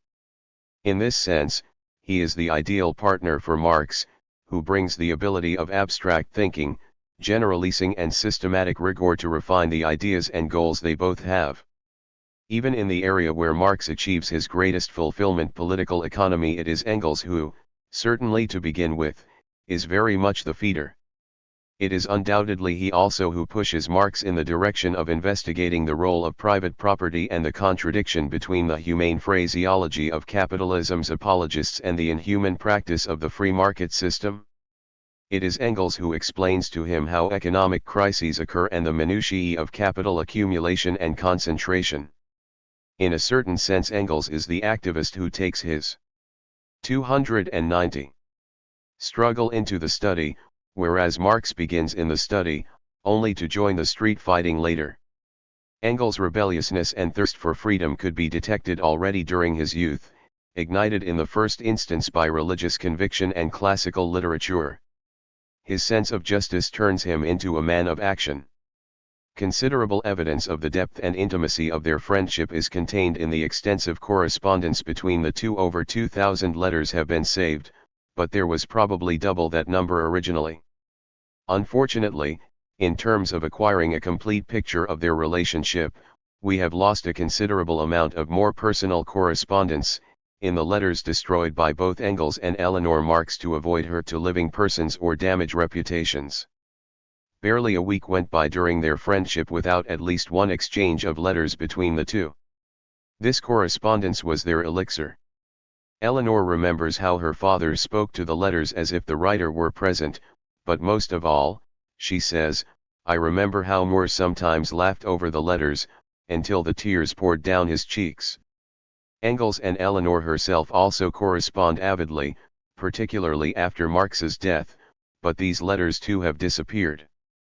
In the example Eleanor describes above, the correspondence certainly offers a clear antidote to the idea of the two being humorless lefties, as their letters are littered with jokes and humorous remarks. Many are written in that linguistic mishmash typical of bilingual expatriates, but with these two it is not just the two languages, English and German, but Latin, French and occasionally with Italian or Spanish phrases. Many of their letters are concerned with gossip about fellow émigrés and political associates or enemies, and here both of them are invariably derogatory and sarcastic when writing about any of them, apart from their few very close comrades. They both suffer if more than a day passes without hearing from the other. Engels writes on January 29, 1851. Your silence and your astonishment at my silence became suddenly explicable to me when today my old witch of a landlady, after some sharp cross-examination, hunted out your letter of 7 inst from among a pile of books in my room where it had been peacefully slumbering since January 8. I happened to be out that evening, and this person had simply placed the letter 291 on top of the books. Later, when tidying up, she had in her haste put another book on top of it, and as that pile of books has remained untouched all this while, the letter might, without your reminder, have gone on slumbering there till doomsday. Had I been studying Russian this month instead of physiology, this wouldn't have happened. Asterisk. Marx responds flippantly, is it on Mary you're studying physiology, or elsewhere? If the first, I can understand that this hashtag est pas I Hebrews nor even Russian. Some sense of their visceral need for each other and reliance on the other's thoughts and ideas is contained in the following short extracts. Marx writing to Engels, Dear Engels, are you crying or laughing, and are you sleeping or are you awake? To the various letters I've dispatched to Manchester over the last 3 weeks I've had no response. I am assuming they arrived. Engels to Marx, Moro Viejo, El de la Veleta Barba, what's happening with you, seeing as I hear nothing either about you or your fate or deeds? Are you ill or locked in the depths of economics? Or have you appointed little Tussie as your correspondence secretary? Or what? On the death of his beloved son, Edgar, or Mus as he is affectionately known, Marx writes, under all the terrible tortures I've gone through these last days, the thought of you and your friendship has kept me on my feet, and the hope that, together, we can do something to bring a little sense into the world. Or again, later, I can't thank you enough for the friendship with which you do my work for me and for your sympathy for the child. And a final example, dear boy, under all these circumstances, one feels more than ever, the good fortune of having such a friendship, as the one we have. You know, from your side, that, for me, no other relationship is more important. Their correspondence also reveals the enormous range of interests and knowledge they both had, from politics, science, anthropology, fine art to Celtic folk song and philology. After Marx's death, Engels himself hopes to write his own biography of the man, but he never finds the time to do so, as his main goal is to order and edit Marx's manuscript of the second and third volumes of Capital. A. 292. Biography would demand that people stop interrupting me, Engels notes despairingly, but when will that be? The answer is, sadly, never, so even this potential source of intimate detail is lost to us. Paul Lafargue, in his Reminiscences, writes, it was a celebration for family Marx when Engels signaled a visit from Manchester. They would speak about it for some time beforehand, and on the day of his arrival Marx became so impatient, that he was unable to work. The two friends then sat smoking and drinking the whole night together and spoke through everything that had taken place since their last get-together. Marx respected Engels' opinion more than anyone's, because Engels was the man he saw as capable of being his collaborator. Marx is proud of Engels. He speaks with satisfaction about all the moral and intellectual qualities of his friend. He admired the extraordinary multifaceted range of his scientific knowledge. He is worried about the smallest accident that could befall him. I always shudder, he said to me, when I think that he could have an accident on one of his hunting outings, in which he takes part with such passion, galloping across the fields, taking every obstacle %. Engels, though, takes no heed of Marx's concerns and continues hunting with the Cheshire Hunt and riding well into his 60s. He even, on one occasion when Marx is visiting, persuades the latter to join him in the saddle. Afterwards he writes to Jenny, "Moore has been riding for 2 hours and has been so invigorated by it that he is beginning to feel enthusiastic about the cause." There is no record, however, of Marx riding again. Physical exercise is for him a waste of valuable time and not his idea of fun. Engels' nature, certainly in the early years, is not of the sort that allows him to sit for hours in the library. Even though he loves books and study, he is more interested in people and discussion, in forging contacts and organizing. Despite his lack of formal academic training compared with Marx, his intellectual breadth is phenomenal and his ability to immerse himself in new areas of learning seems infinite. He can make more use out of a few spare hours than others could with a whole week. He always maintains that he is not a great theoretician and doesn't possess the necessary patience and endurance for detailed and long. 293. Term research that Marx does, the latter also has an ability to synthesize facts and ideas. Engels knows that he can deliver useful building blocks and help in defining the fundamentals, but he could never alone build the whole edifice.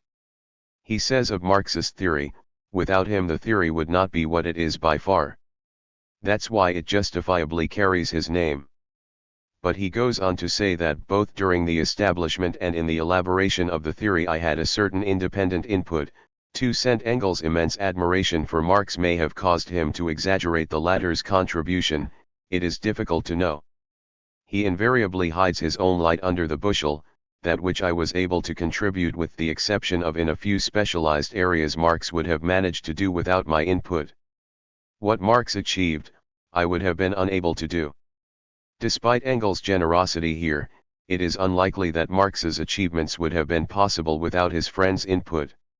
While Marx is writing Capital, they correspond, exchange views and discuss every aspect of the work, from the nature of surplus value, profit to ground rents and agricultural processes.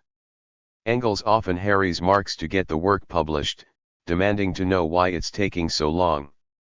He realizes the urgent need for the burgeoning socialist movement to have a sound theoretical basis that, he hopes, Capital will provide. The letters also document the continual and steady financial support Engels provides for Marx and his family, but also the vital assistance he gives Marx in his journalistic activity, particularly in terms of specialized research. Despite his material help, the Marx family still endure a life on the edge of destitution throughout their lives and stumble from one crisis to another. Some idea of Marx's often desperate straits can be garnered from the several letters where he begs Engels to send him some stamps so that he can write or send him papers he can't afford. Marx's wife, Jenny von Westphalen, comes from an aristocratic family, the half-sister of the Prussian Minister for Internal Affairs. She finds it exceedingly difficult, if not impossible, to run a household along working-class lines, commensurate with the reality of her husband's financial situation. She has never had to live like a working-class woman. Her desire to maintain some kind of status and standards are understandable, but are to an extent also responsible for Marx's continuous indebtedness. His income just can't pay the bills for a family even with only modest middle-class aspirations. 294. In 1855 the situation can hardly worsen. In November Marx's son, Edgar, dies. The landlord is threatening to withdraw the lease on the house, as the rent is badly in arrears. Laura is ill and rapidly losing weight, Tussie has a severe bout of measles, Jenny has diphtheria and there is no coal. Only one person can rescue the situation. Engels immediately sends 15 pounds, some bottles of port, sherry, and claret, the usual medicines, regarded by both of them at the time as the supreme remedy for all kinds of bodily ills. In order to economize, the Marx family moves to a more modest house at 9 Grafton Terrace in Kentish Town, a mean little house according to Mrs. Marx, but actually a substantial townhouse on 4 floors. But the family's debts continue to mount. In January 1857 Engels agrees to provide the family £5 a month to ensure a modest, but regular income, an amount that is soon increased as yet one more crisis follows the other in the Marx household. Engels continues to provide this support despite being sued in that same year by an outraged Manchester citizen. He not only helps the Marx family with cash but with regular crates of wine too. He manages to do this on top of the financial help he also gives to Mary and Lizzie and the extended Burns family. Despite all the help, the Marx family fortunes are still at a low ebb, and in December 1859 they gather around an imaginary Christmas tree, with hardly any food to grace the table, to drink the champagne Engels has sent them. Engels himself, while certainly having a materially easier life than Marx, is not living in luxury either, and in his letters he often expresses regret that his purse is empty and he will only be able to send funds at a later date. But he appears to have given all this support unstintingly and willingly. There is no evidence we have, either from friends or enemies, to indicate that he ever resents Marx's reliance on his financial support. And in an early version of a will Engels writes, he leaves all he owns to Marx, should he die first.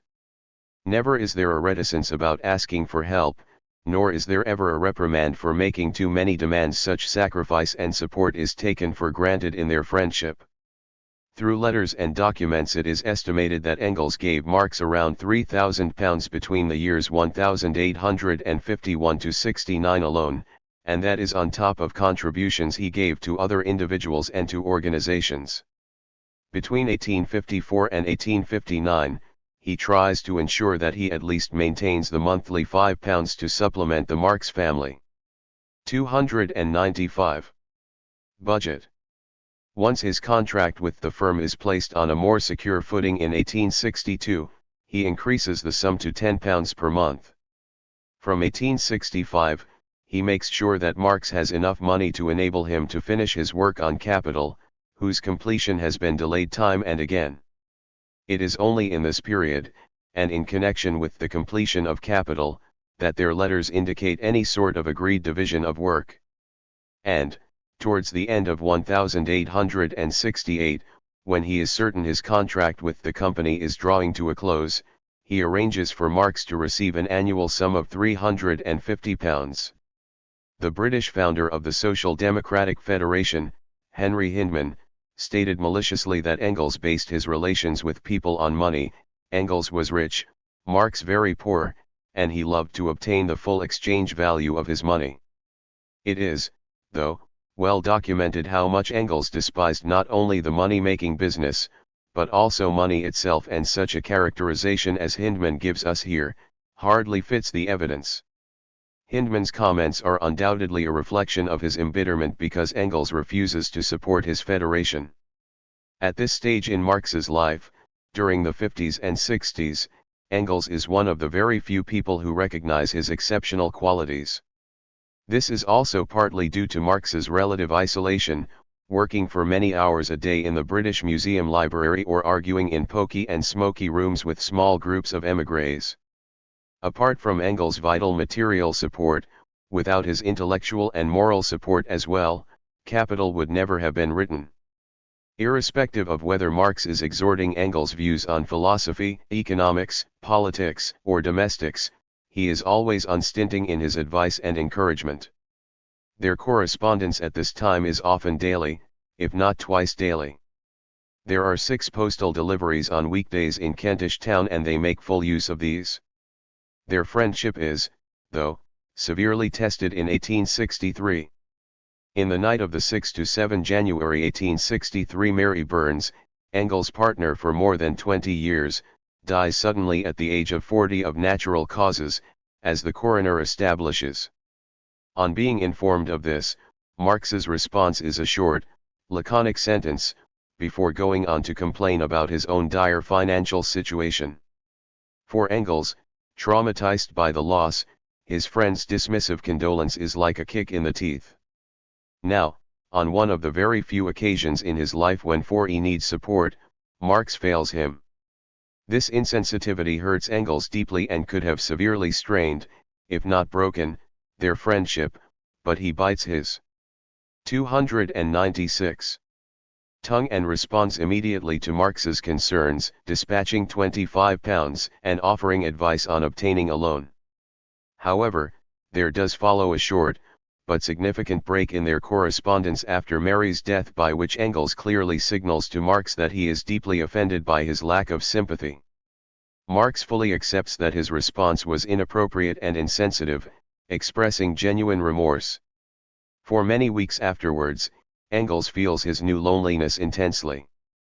He begins to study the Slavonic languages, but he finds small consolation in this, and he soon turns to less exacting diversions. He collects postage stamps and sends parcels of them to Tussie, Marx's youngest daughter, for her collection. He clearly never forgets this injury, for when his own beloved sister, Marie Blanc, dies of scarlet fever in 1869, he writes to her husband, "No condolences can help in such cases, and I do not write to condole but simply because I know it does one good to be shown the sympathy of those from whom one can allow oneself to expect it." Marx and Engels appear to have no secrets from each other, each knows in the smallest detail about the other's personal situation, and they counsel each other, even about the most intimate family relationships. When Jenny has just given birth to their latest offspring, Marx writes, "The circumstances that accompanied my wife's giving birth have unnerved me for some days, I can only tell you face to face. I can't write these things." And Engels similarly, "A few days before my old man came to visit, I had the most awful bad luck. At a gathering in a pub, an unknown Englishman insulted me. I had my umbrella to hand and struck out at him, and the point caught him in the eye. The man then went to his lawyer, I took the necessary counter steps and, to begin with, the affair seemed to be settled, since his eye was not seriously damaged and he was fully recovered, although it still cost me. Now the swine has suddenly changed his mind and is threatening me with an action, and if it comes to that, the whole affair will cost me over £200, and on top there would be the public scandal and a row with my old man, who would have to pay the costs." Their intimate friendship does not preclude conflict situations, and they often have their differences, but these are resolved in the manner of friends, even if it sometimes takes time and effort. They are both strong personalities in their own right and unwilling to compromise for the sake of it, but the strength of their friendship and immense respect for each other manages to re-cement any fractures. 297. Such a case arises when Marx sends a mutual acquaintance to Engels for money. This infuriates him, and he lets Marx know his feelings.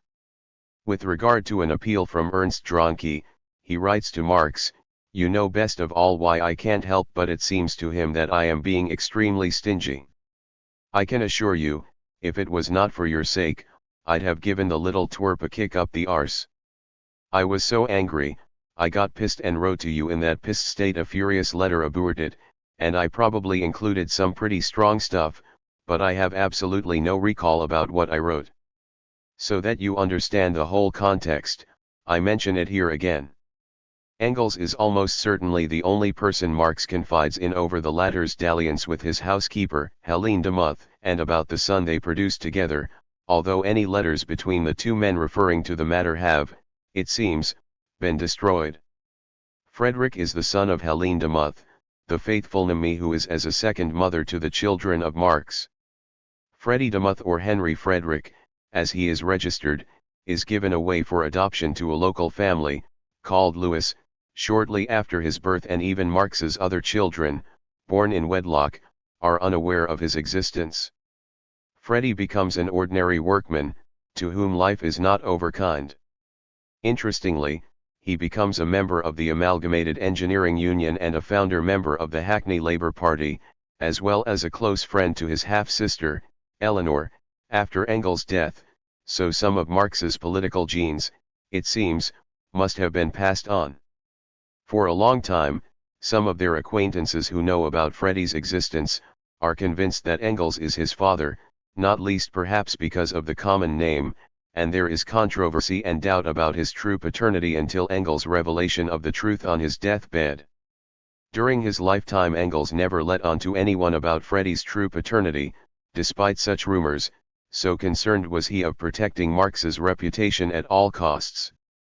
Marx, in London, daily beavers away almost illegibly on capital for 20 years, while Engels is bent over his office desk in Manchester adding up figures. However, Sundays, by mutual agreement, are days of relaxation and business is banned. The Marx family takes walks and family picnics on Hampstead Heath, when they are 298. Sometimes joined by Engels if he is in London. On one occasion, to the hilarity of all, Marx rides one of the donkeys on the heath and looks, they all agree, like a rotund Jesus Christ on the road to Jerusalem. Afterwards they would retire to Jack Straw's castle for a draught of ale, and here they may even have encountered a scribbling Charles Dickens, as he is also fond of a pint in the same watering hole. George Harney, in his Reminiscences, also tells us about such picnics organized by the German Democratic Society on the Heath. He describes swimming in the ponds in a heat haze, beside them enormous piles of German sausages, bread, and a butt of beer. There is much banter and jollity. Marx, despite the long hours spent alone in the British Library, takes great delight in his family. He reads the Arabian Nights, Dante, Homer, and especially Shakespeare to Eleanor, his youngest daughter, as he has done to her sisters. He prances around the room with her on his shoulders, while she screams with delight. He ties convolvulus flowers in her hair, and keeps up a steady stream of banter with her. She is clearly the darling of the family, being the more effusive and lively of the girls. Engels, too, enjoys the company of his surrogate family and, of the children, he establishes particularly close bonds with Tussie. Both as a child and young woman she also corresponds with him and pays several visits on her own to Manchester, which she describes as her second home. Shakespeare is the dramatist most admired in the Marx household and their admiration is shared by Engels. He and Marx go as often as they can to performances of Shakespeare's plays in London, especially to the Lyceum, where they see Henry Irving in his acclaimed roles as Hamlet, Shylock, or King Lear. Eleanor is later instrumental in setting up a Shakespearean club that invariably meets at Marx's house. The two men are enthusiastic members of the group which undertakes readings of the plays together. Whenever he is asked if he has been happy playing second fiddle to Marx or if he has had other ambitions, Engels testily dismisses such questions. There is no evidence in his own writings or from acquaintances that would suggest that he is other than fully satisfied in his relationship with Marx. Just as he easily came to terms, as an 18-year-old, with the fact that he was not destined to be a great poet, he seems to have accepted his role as Marx's lieutenant with similar equanimity. He can't understand, he writes in 1882. 299. Bernstein, concerning Marx, how one could be envious of genius. It's such a peculiar thing, that we, who don't have it, know from the start that it is unattainable. In May 1867, as Marx at last has the completion of his great work in sight, he writes to Engels. Without you I would never have been able to finish the work and I assure you it has been like a nightmare on my conscience that your amazing energy has been largely squandered in commercial activity and allowed to rust, and into the bargain you've had to share with me all my little miseries. On the other hand, I can't hide from you that I still have a year of trial ahead of me. His optimism is however unrealistic. He only manages to complete the first volume, published in that same year, but for which he receives only a nominal payment. He remarks bitterly, "Caporal will not even bring me in enough to cover the cost of the cigars I smoked while writing it." Some have suggested that Marx and Engels agreed early on to take on different responsibilities, rather as Che Guevara and Fidel Castro did after the victory of the Cuban Revolution. Engels, so the argument goes, would take on the task of getting the money in while Marx would devote himself to research and theory. There is no basis whatsoever for this suggestion, and it is highly doubtful if Marx would have agreed to such an imbalanced deal. It is often forgotten that, after the defeat of the '48 revolution, Marx becomes London correspondent for the New York Daily Tribune and for some time in this way earns a modest, but regular, livelihood. He could, no doubt, have continued to eke out a living with various freelance journalistic or teaching jobs had it been absolutely necessary. Although when he first obtains the contract as correspondent for the paper in 1851 his English is so basic that Engels has to translate the articles into English for him. Over the next 12 years, until 1862, he and Engels write almost 500 articles for the paper. Marx repeatedly asks Engels to write on his behalf, as is revealed in his letters from January 1852 onwards. Engels writes the whole series of 15 articles on revolution and counter-revolution in Germany and several others. Marx relies on him particularly if he hasn't the time or thinks Engels has more expertise in a particular area. Engels also edits many of his articles, but all are published under Marx's name and neither Charles Dana, the commissioning editor at the paper, nor its founder and owner Horace Greeley, ever suspect that they aren't all from the pen of 300. Their prolific correspondent in London. In a letter to Marx about the Tribune, on March 2, 1852, Engels actually refers to our articles. Engels' essays are always clear, precise, and contain a wealth of technical detail, making them highly successful with both editors and readers of the Tribune. Some of his military articles are also published in the form of unsigned editorials and therefore attributed to Dana, leading Marx to quip to Engels, Mr. Dana will make his reputation as Field Marshal in America. Later, Engels also writes occasionally for the Manchester Guardian, including a series of articles on the perspectives for the Franco-Prussian War of 1870–71. His journalism reveals him to be one of the period's most original and sharpest observers of the contemporary scene. Marx is amazed how, despite his daily grind at the office and the usual ups and downs in temperament and élan, Engels is capable of working at any time of the day or night, drunk or sober. He writes rapidly and is incomparably quick on the uptake. He scans the international press and incorporates the relevant material with ease into the articles and reports he writes. Marx would easily spend a day on a single article and even that is often not enough time. His friend remarks, discouragingly, that he is clearly not cut out for a journalistic career, but is, he acknowledges, clearly the better political strategist. Both men also maintain a keen interest in events beyond Britain and Europe and show a particular interest in Britain's colonial empire. During 1857 and into 1858, a large-scale mutiny erupts and spreads throughout India. Its target is the rapacious East India Company which is plundering the country unmercifully. This mutiny eventually leads to the end of the company's domination of the subcontinent and to direct rule by the British government in the form of the British Raj. Marx and Engels together write around 30 articles about the revolt for the New York Daily Tribune between July 1857 and October the following year. In their articles they attempt to refute the contention that the revolt is a minor mutiny by native East India Company soldiers with no involvement of broader sections of society. In 1858 Engels writes, "The Great Rebellion, stirred up by the mutiny of the Bengal army, is indeed, it appears, dying out. But this second conquest has not increased England's hold upon the mind of the Indian people. The cruelty of the retribution dealt out by the British troops, goaded on by exaggerated and false reports of 301. The atrocities attributed to the natives have not created any particular fondness for the victors. 1. Registered his dire prediction does not materialize and the Raj maintains British hold over India for almost another century." Engels also gives perceptive military evaluations of the Indian struggles and his suggestion for guerrilla-style attacks on the British forces is amazingly forward-looking at a time when military thinking is still very traditional. If it was the interest of the British to rest during the hot weather, it was in the interest of the insurgents to disturb them as much as possible.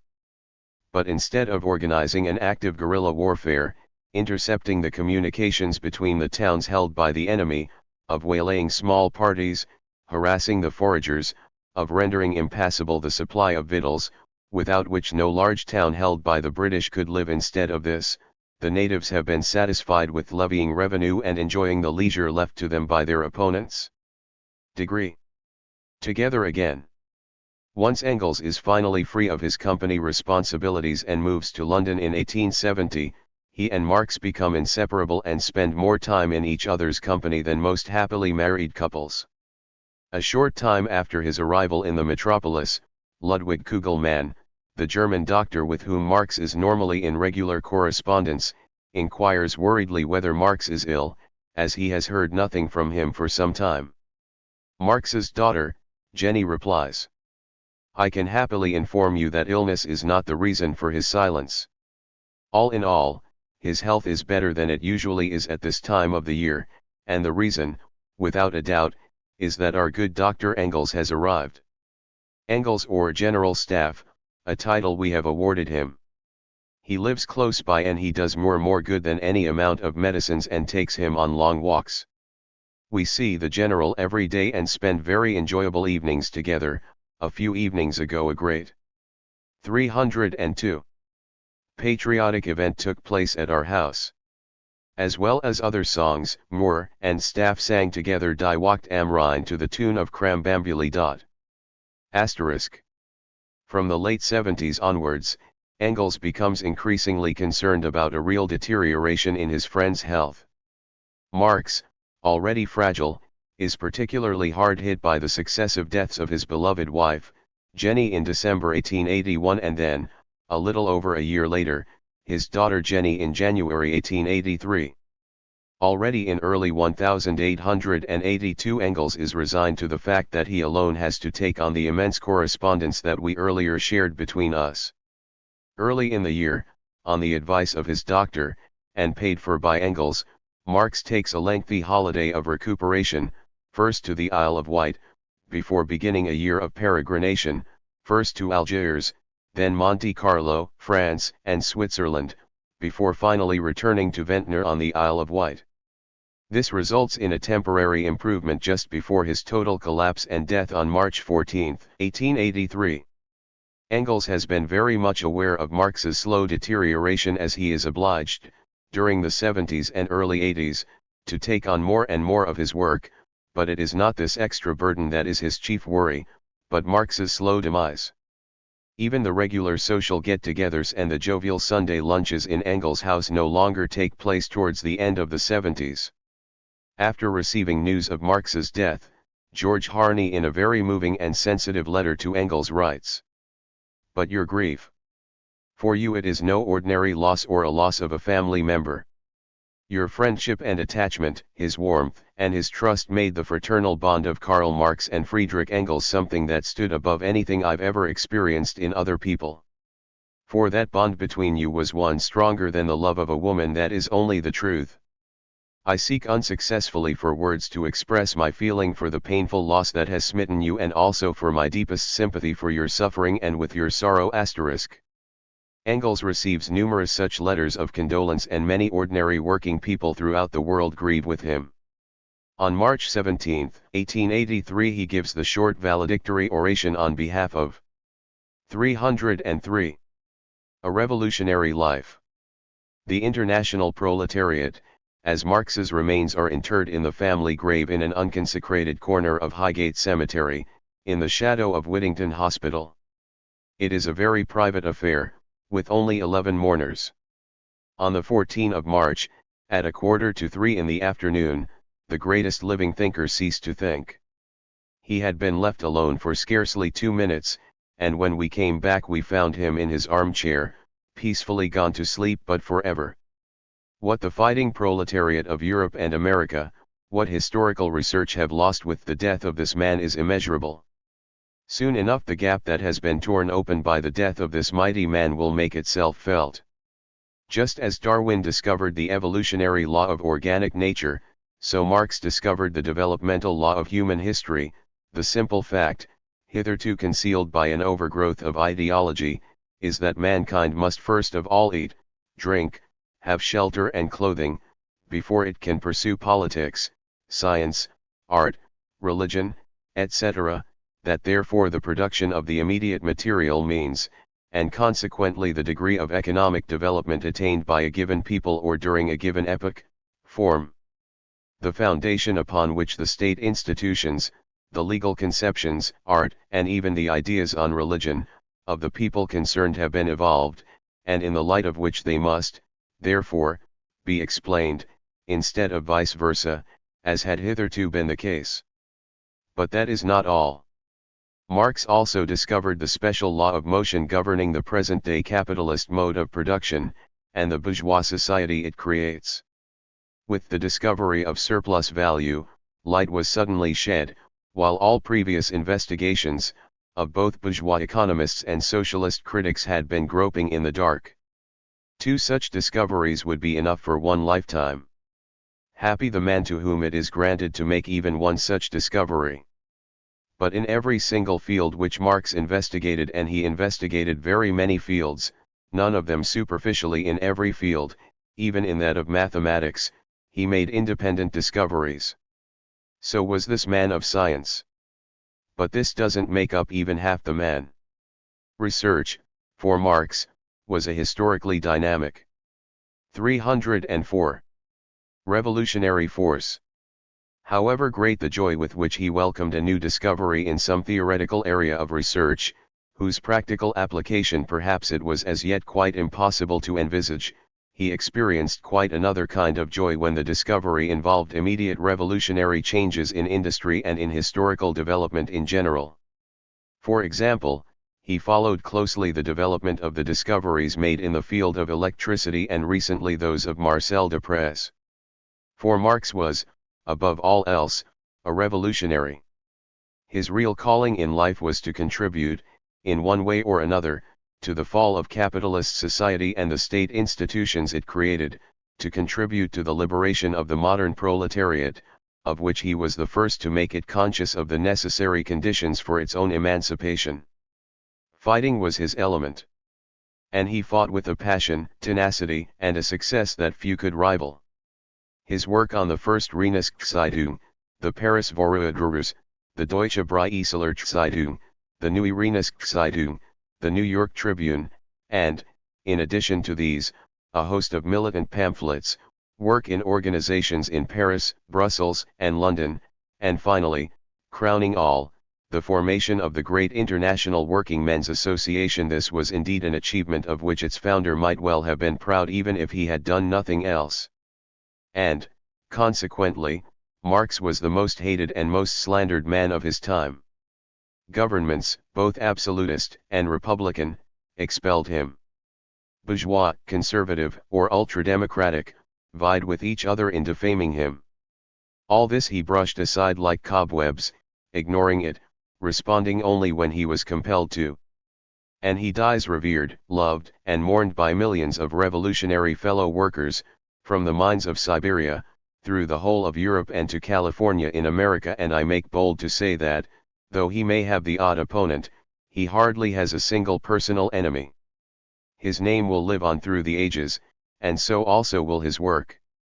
There is no doubt that Marx's ideas were already finding firm footholds in the working class movements and socialist parties in 305 many countries even before his death, but afterwards they find even greater purchase and lead directly to the creation of the Soviet Union and other socialist countries. Engels has already seen the potential in Russia, when he writes prophetically in 1882, Russia represents the advanced guard of revolutionary action in Europe. The Russian Revolution has all the potential to be the signal for a proletarian revolution in the West. Ironically, it is in Britain, where Engels and Marx carry out most of their research and organizing activity, that revolution still seems farthest away. According to Marxist theory, though, it should have been one of the countries closest to revolution, having the most highly developed capitalist industrial base and a large, experienced proletariat. However, towards the end of 1881, after the long economic depression, there is a short upsurge of renewed interest in socialist ideas in the country. In the following years, new unionism and the organization of unskilled workers gives a new fillip to the working class movement, and some perceive a revolutionary potential, which, however, is not realized. Both Engels and Marx are asked in 1868 by the latter's daughter Jenny to write their confessions in her album. Below are the results. Although a humorous parlor game at the time, it does reveal significant differences in attitude between the two friends. Engels. Your favorite virtue: jollity.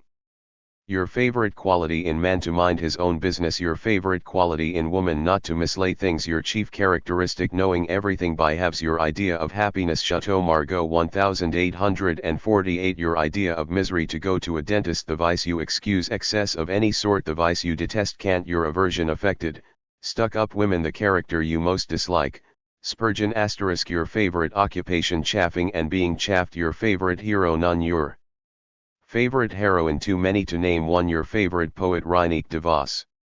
306.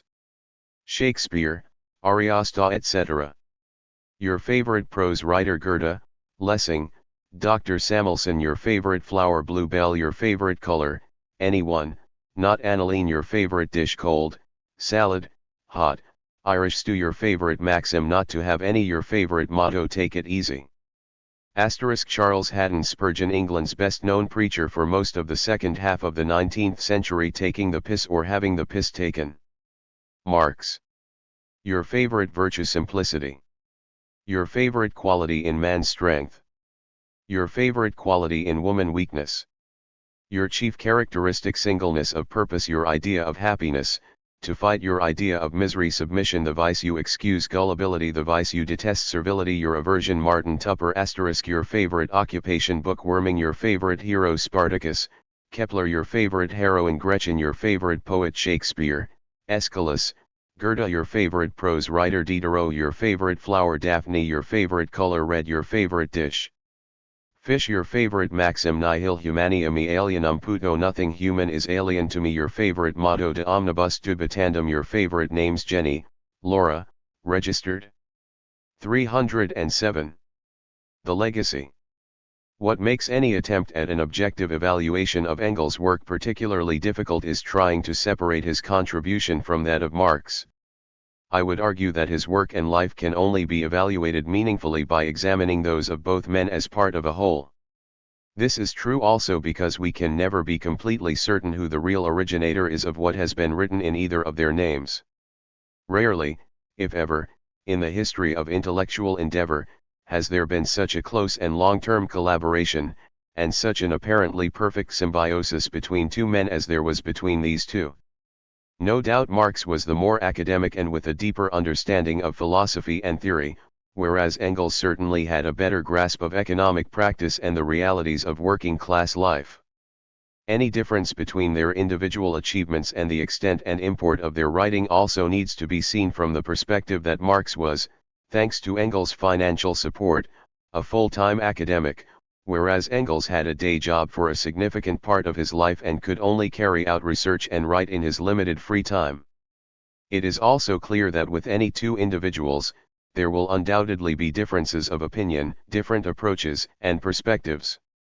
In the case of Marx and Engels, these are not easy to tease out, but there are those who claim to recognize significant and far-reaching differences between the thinking of the two men. It is certainly difficult to comprehend how someone as passionate and politically active as Engels was prepared to devote a large chunk of his life to a hated office job as a merchant in order to support the Marx family, so that his friend could devote all his time to research. 308. Writing and organizing, exactly the work Engels himself would love to have done full-time. Whatever the motivation for this unique relationship, it bore surprising fruit. The two men were living during a time of unprecedented change. The old feudal order in large parts of Europe was being rapidly replaced by a new industrial capitalism. This was sending strong tremors through its societies. The iniquities of the new capitalism and the human degradation it brought with it made searing impressions on both men. It affronted their deep sense of humanity, of culture, and justice. It is no wonder that they, like many of their contemporaries in their individual ways, a Christian soldier like William Booth, novelists like Charles Dickens, Elizabeth Gaskell, George Eliot, playwrights like Shaw or poets like Shelley railed against the system. They realized that the dysfunctional and exploitive society they lived in could never deliver real emancipation or true happiness. Marx and Engels thought that with their theories of economic development and class struggle they'd found the key to human progress, just as Darwin had found the key of evolution to explain how human beings originated or Mendel discovered the genetic formula to our heredity. They were obsessional in promoting the building of strong, centralist and united communist parties in each country based on their theory of dialectical materialism, because they realized that without such an organization to rally and lead the working masses, from a strong theoretical basis, there would be little progress. Their ideas had more impact on social developments throughout the late 19th and 20th centuries than any other body of thought. There were, of course, a whole number of philosophers, like Marx and Engels, who were attempting to offer explanations and solutions to the challenges and upheavals of the 19th century. These ranged from Malthusian fatalism, biological determinism through utopian socialism, salvation through religion, cooperative settlements, and anarchism to pseudo-scientific panaceas. Marx and Engels were convinced that working people could take control of their own lives and change the society they lived in. They were not fated to be the eternal victims of an oppressive system. But in order to be able to do this they had to first understand how their class had been formed during the process of historical change, and then to harness that knowledge to a strategy for changing the process in their favor.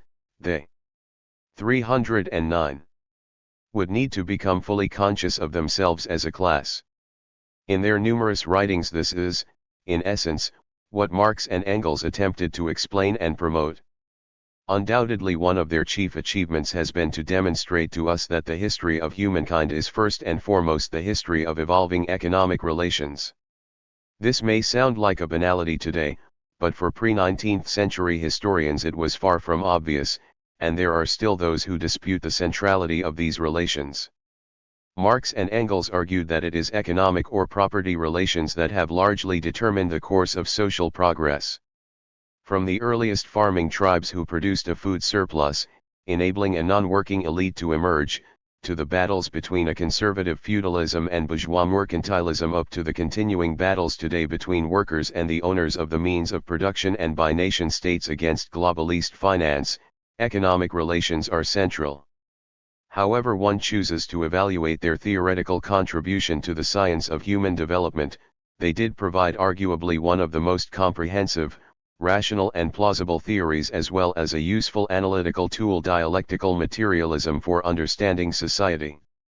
This theory, over time, has captured the imagination of untold thousands throughout the world, led to the establishment of communist parties in almost every country and to communist revolutions, even though not in those countries where they had most expected such revolutions.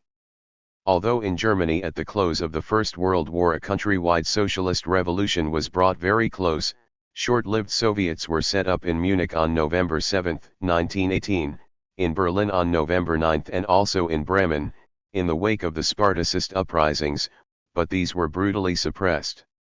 The question is often raised, why the ideas of Marx and Engels failed to find fertile ground in the countries they are most associated with, but particularly in Britain, where they both spent most of their lives. The reasons are complex, but one strong factor is perhaps the national characters of these countries, a factor that does not slot easily into Marxist theory. National character is a nebulous, but nevertheless tangible attribute of nations, and it certainly contributed to frustrate their vision. Expressed succinctly, the British are a pragmatic nation, not to be set alight easily by abstract ideas or philosophies. The French are emotional and impetuous, whereas the Germans are devotees of the 310 big idea, and respond to appeals to their rationality. Thus it is not surprising that the British remained largely indifferent to Marxism, the French flirted with it and the Germans took it readily into their heads. It was eventually defeated in Germany by a combination of traditional conservatism, subservience to authority and a virulent fascism promoted by a capitalist class in fear of communism. Any intellectual movement, if it is to remain a live option for generations beyond the time of its original formation, one that wishes to address newly emerging realities, must be adaptable, have the ability to take on board new knowledge. Marxism has this potential, and this is what probably explains its amazing longevity and influence. Undoubtedly the most important achievement of these two friends is to be the originators and leaders of a mass movement that would sweep the world. In the mid-19th century they were two oddball émigrés who had fallen out with virtually everyone else in the wider progressive and socialist movement. They were literally a party of two, and few were in the slightest interested in their ideas. They could easily have become simply minor footnotes to 19th century history. How this transformation came about is complex, but their social and economic discoveries and the theories they elaborated clearly had a validity and resonated with the zeitgeist. The Manifesto of the Communist Party, a slim booklet containing a mere 10,000 words, is one of the most succinct analyses of the historical process and struggle for human emancipation ever written. It was drafted by Engels and Marx together. In its brevity, its compact sentences redolent of meaning, its barbed wit, it is a masterpiece of agitational prose. It is one of the most vivid, excoriating condemnations of social oppression and injustice, combined with a fervent demand for emancipation. In its description of society and the process of social development it has an uncanny contemporary feel. Much of it is just as applicable today as it was in the mid-19th century when it was written.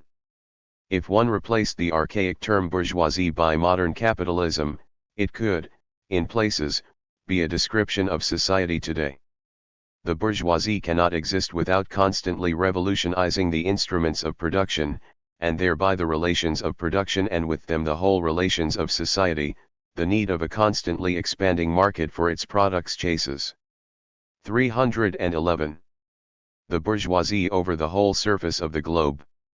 It must nestle everywhere, settle everywhere, establish connections everywhere. All old established national industries have been destroyed or are daily being destroyed. They are dislodged by new industries, whose introduction becomes a life and death question for all civilized nations. National one-sidedness and narrow-mindedness becomes more and more impossible, and from the numerous national and local literatures, there arises a world literature. Or again, on individual relationships. Has left remaining no other nexus between man and man than naked self-interest, than callous cash payment.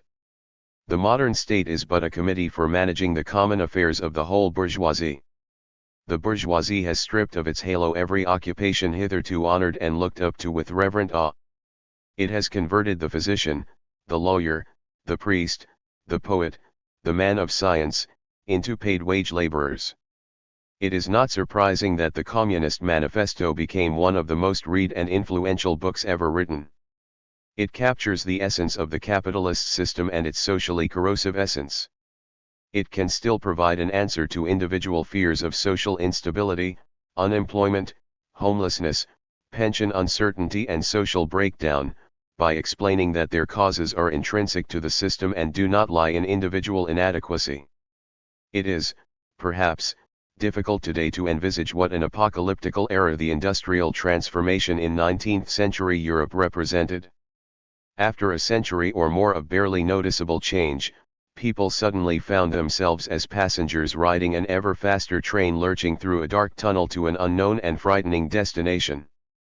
Marx and Engels offered them a manual that would help them take control of that train and determine its route. Those looking for a solution grasped it with alacrity. Engels' particular contribution to the worldwide socialist movement, especially in his later years, was to be the de facto coordinating and communications center for the various national movements. It was 312. He who advised, cajoled, and assisted the exchange of experience between the different parties, and helped them maintain a clear ideology and internationalist outlook. Unfortunately, Engels has been seen by many as merely Marx's lieutenant, or by some as the less intellectual practitioner who turned Marx's great theoretical work into a political dogma. Such points of view do both men an injustice. In his 1880 preface to the French edition of Engels' Socialism, European and Scientific, Marx writes that Friedrich Engels is one of the most outstanding representatives of modern socialism. He readily admitted that some of his own economic ideas were triggered by Engels' outline of a critique of political economy. Engels' first published book, The Condition of the Working Class in England, is still held up as a model of investigative social reporting. UNESCO included it high on their list of all-time influential works of sociology.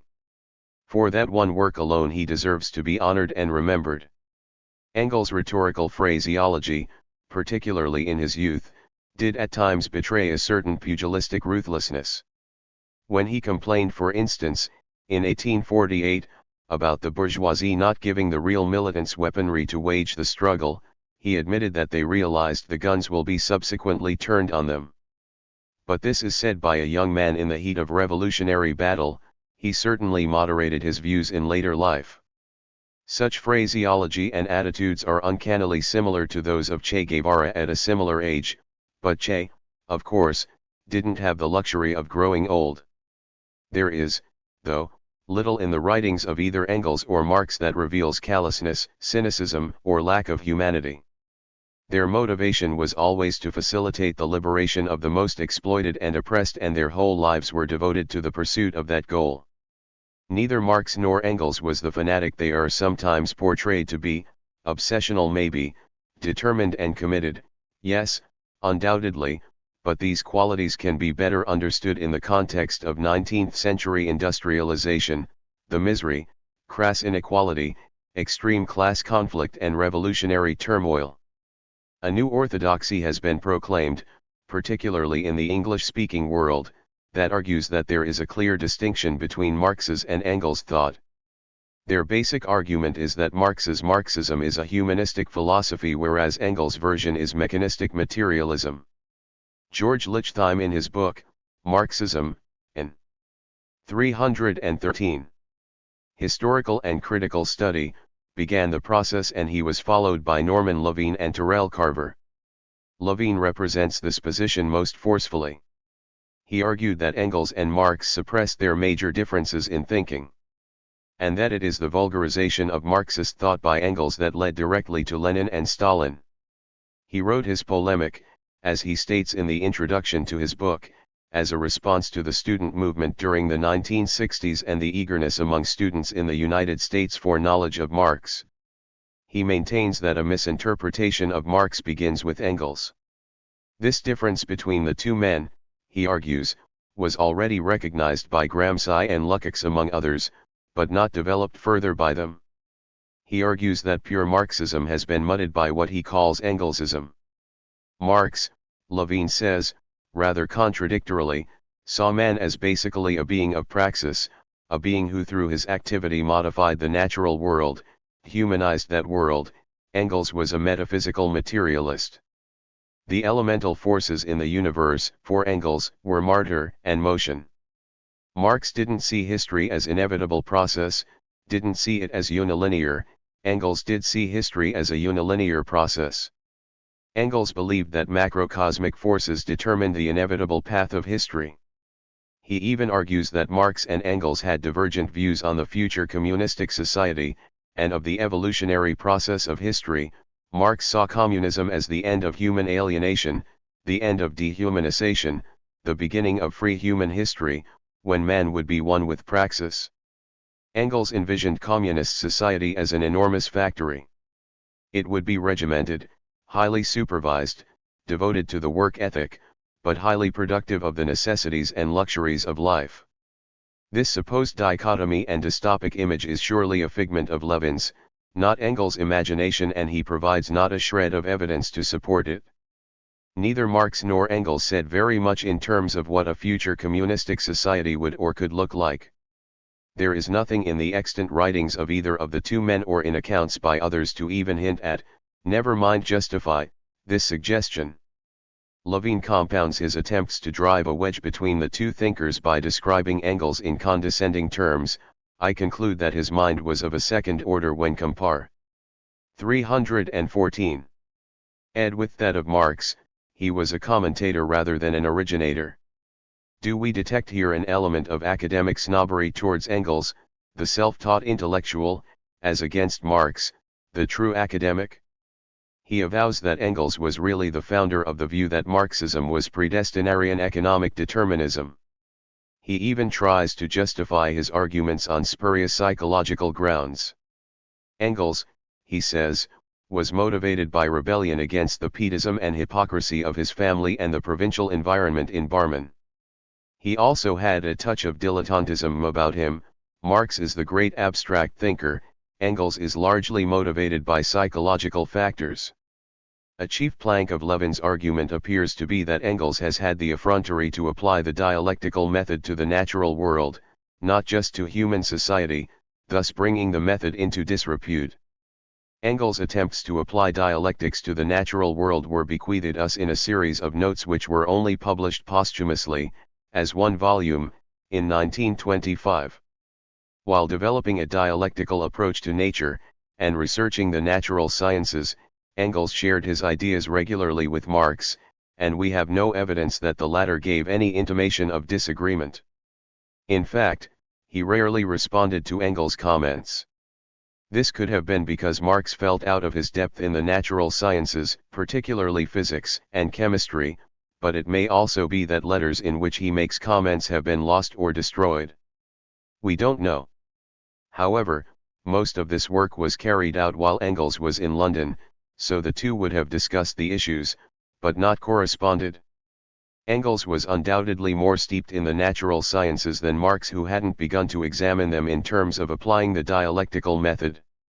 Whether Marx would have agreed with Engels' elaboration of his laws of dialectics as applied to the natural world, we can never know, but the fact that they both envisioned the method as a holistic one, applicable to all life, can hardly be doubted.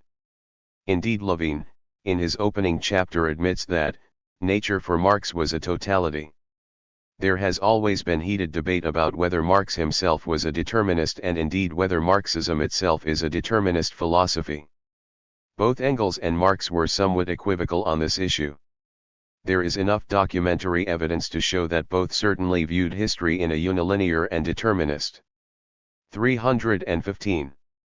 Way in the early years after they had begun to elaborate a materialist view of history, but in their later years, the evidence points to their moving away from such a rigid position.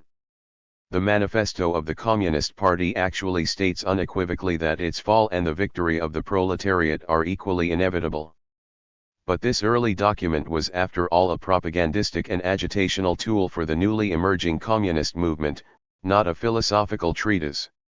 They are, though, undoubtedly determinist in the sense that most scientists are, recognizing that events and developments are not arbitrary, have specific, material-based causes, and that these can be comprehended as well as changed by human intervention.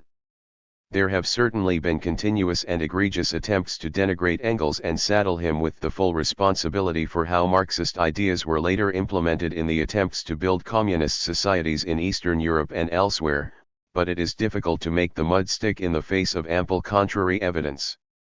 The Marxist historian, Erich Hobsbawm, has distanced himself from a position like that taken by Levin and others and remains firmly of the opinion that the work of the two men cannot be viewed in separation. Engels and Marx are clearly as much products of their times as any other great thinkers. Their understanding and interpretation of their era is based on the realities of the Industrial Revolution, of the emergence of a new working or proletarian class, and of the new economic forces stamping their imprint on history. That era has now changed for good, in fundamental ways, but many of their ideas remain valid, even if their revolutionary predictions do not, precisely because capitalism is still the hegemonic world system and is still accompanied by injustice, exploitation, class differences, and crises. These injustices might have shifted in the 20th and 21st centuries from the industrial cities of England, Germany, and the USA to the Philippines, India, Africa and Latin America, and the system itself evolved and adapted to new circumstances, but the injustices and inequality remain essentially the same. Engels' lurid descriptions of working and housing conditions in mid-19th century England could apply equally today in areas of Bangladesh, China, or Latin America. Before Marx and Engels developed Hegel's philosophy of 316. Dialectics. History had been seen as a confusion of battles, of defeats and victories, of vying monarchs and imperial conquests.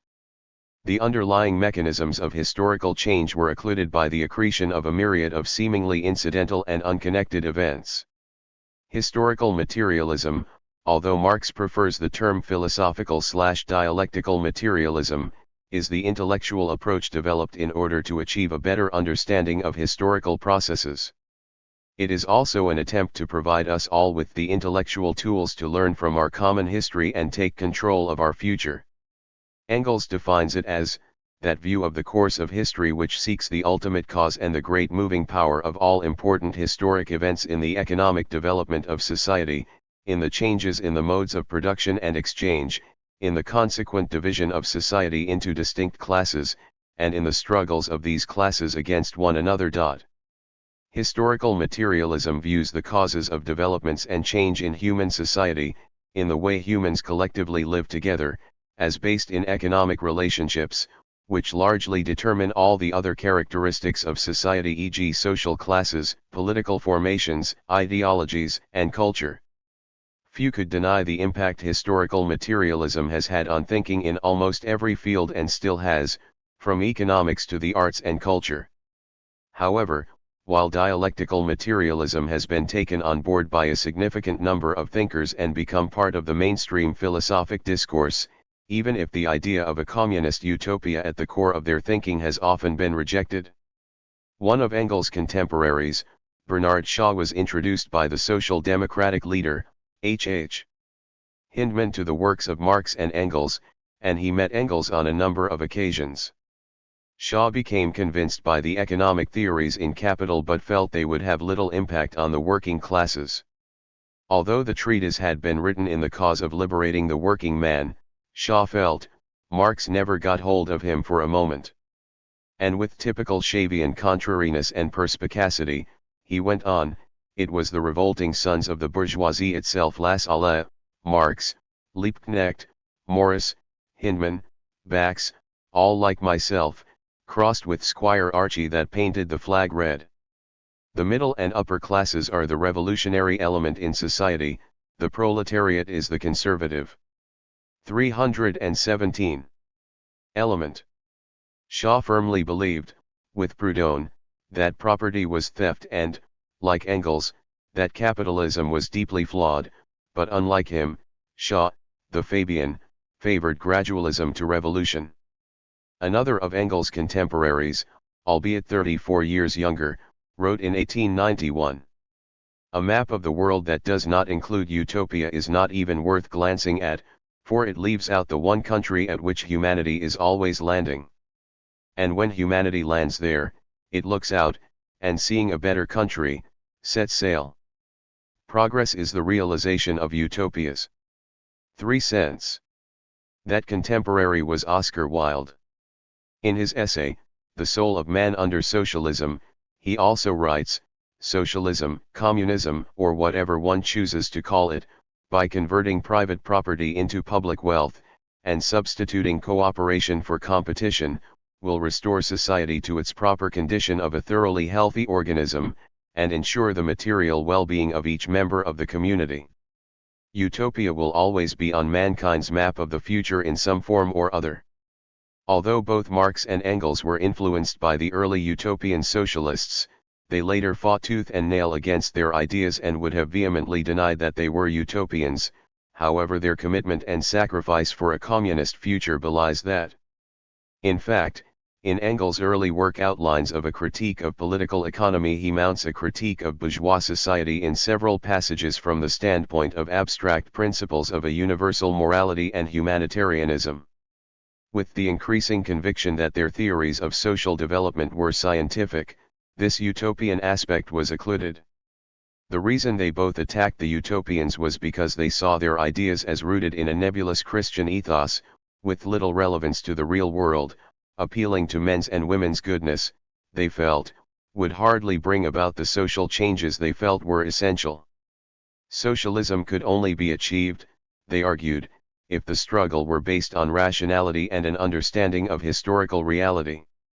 They were determined to place socialism/communism on such a rational foundation and, for that reason, both consciously avoided describing a future utopia, as earlier socialists had done, considering such exercises the realm of fantasy and not grounded in reality. Significantly, Fidel Castro, a great admirer of 318. Engels' work and a self-avowed Marxist, nevertheless describes himself as a utopian socialist. Asterisk. Throughout his life Engels wrote an enormous amount on an extraordinary range of subjects.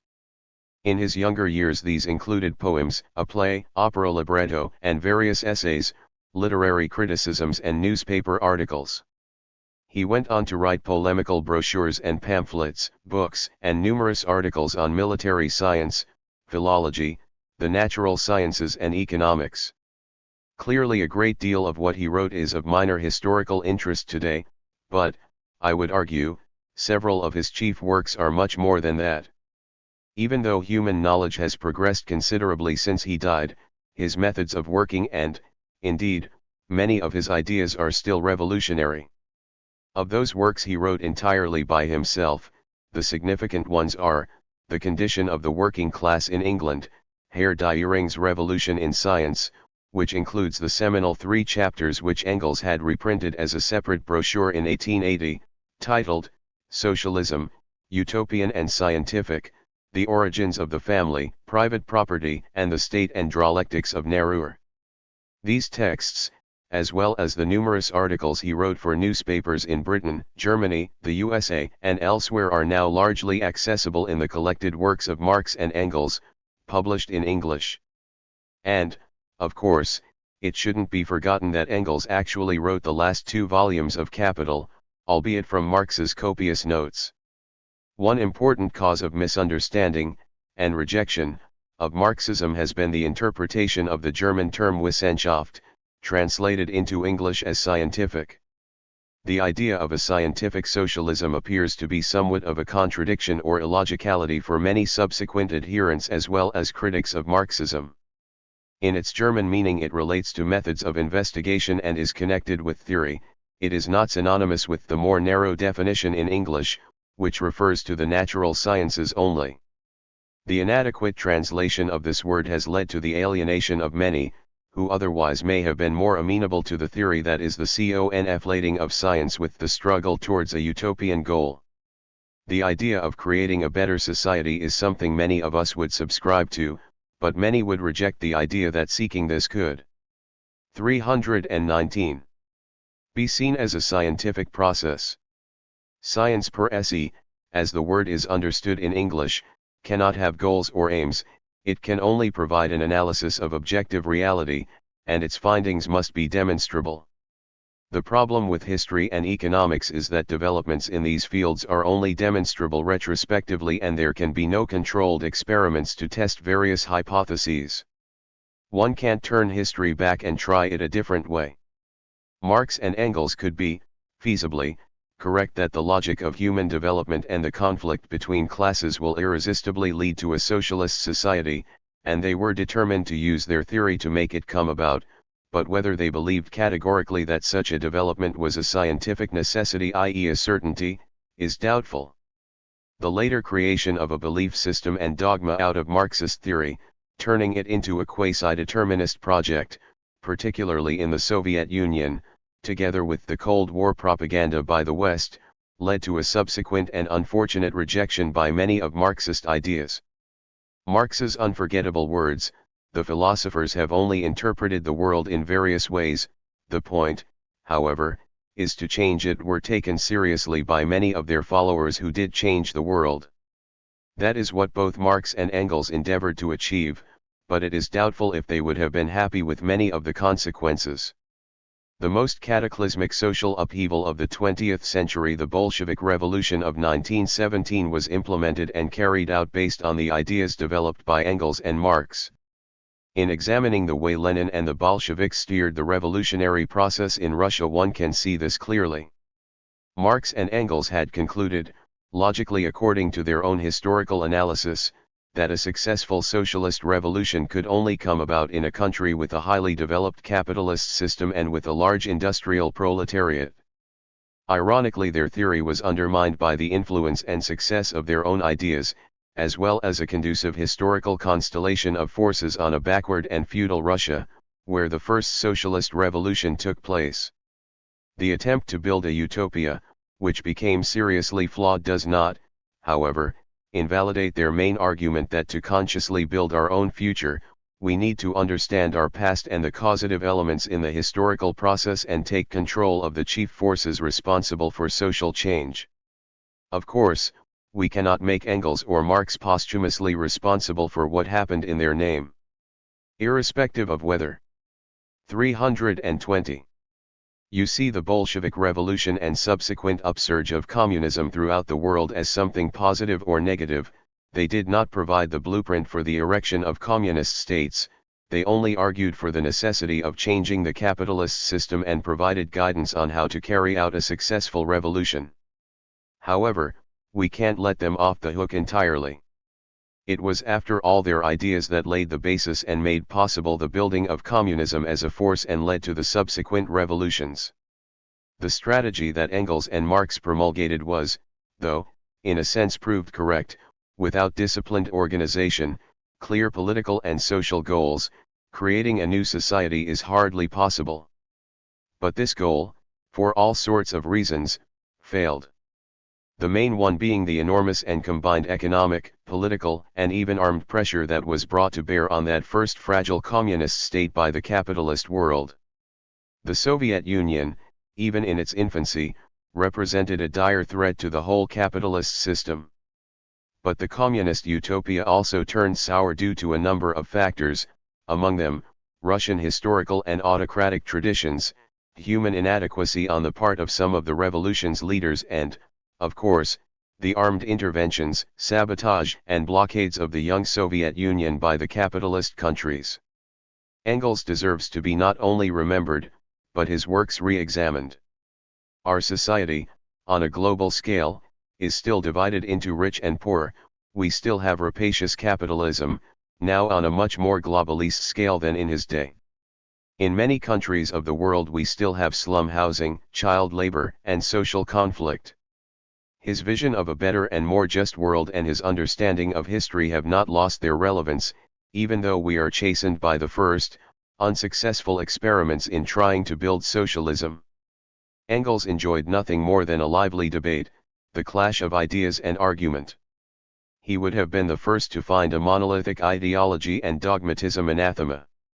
In his concluding speech to the International Socialist Workers' Congress in Zurich in October 1893 he said, "We must allow discussion in order to avoid becoming a sect, but maintaining our common position. The loose ties, the voluntary unity, supported by congresses, are sufficient to achieve our victory and no power on earth can take that away from us." And again, a comment which certainly contradicts the sort of centralization that the Communist International attempted to 321 impose on communist parties worldwide. It's a nonsense to want to form a uniform movement in all countries. The party needs socialist theory and this cannot live without freedom of the movement. Although many of the followers of Marx and Engels have interpreted their works in a dogmatic and quasi-religious way, this was far from their intention or their own way of working. To quote Engels, "The workers' movement is based on the sharpest critique of contemporary society. Critique is its life element. How can it exclude itself from criticism?" Contrary to the way he has often been portrayed, as a devotee of violent revolution, certainly in his later years, and with the visible success of the German socialists, Engels increasingly believed a working-class victory could be achieved through the ballot box as he made clear in 1893. Today we can already count on 2% million voters. If that growth continues, by the end of the century we will have won over the majority of the middle classes in society, the petty bourgeoisie and small peasants, and grow to become the decisive force in the country, before which all other powers will have to defer, whether they like it or not. To maintain this momentum until it engulfs the present government system, that is our main task. 1. Registered Engels' faith in the ability of working people to vote their way to power would perhaps have been tempered had he been able to foresee the role played by modern media and, given their ownership, to manipulate mass consciousness. If much of what Engels raised and discussed in his writings appears familiar to us today, it is of course partly because he was one of the 19th century's leading thinkers. The concepts and language which many of us now take for granted when discussing social issues had first to be developed and elaborated by Marx and Engels. He and Marx offered their generation and future generations an alternative vision, making many realize that they don't have to accept given social relations or the capitalist system as the final and absolute one. There are alternatives. Like the radical ideas in Thomas Paine's Rights of Man, little over half a century before, their ideas, too, as succinctly 322. Expressed in the Communist Manifesto, shook the very foundations of their own society and resonate still today. The question is whether the demise of 20th century communism signifies the end of the whole concept and whether the ideas of Engels and Marx still have something useful to say about creating a truly democratic and socialist society in the 21st or future centuries. The eminent historian Eric Hobsbawm emphasizes that in order to properly understand the present, we have to understand history, and Marxism provides the most useful tool with which to attempt this. It offers us a methodological approach to history as a whole, something no other approach does. Certainly, the grave problems facing our own generation can be tackled and solutions found, whether they be global warming, environmental degradation, mass economic migration, shortages of raw materials or the dilemma of science and technology as enslaving or liberating forces.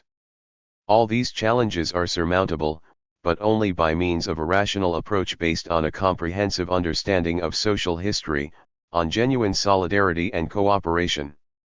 They will certainly not be solved if the market and the profit motive continue reigning supreme. And whether one calls the possible alternative socialism, communism, or some other ism is not of importance.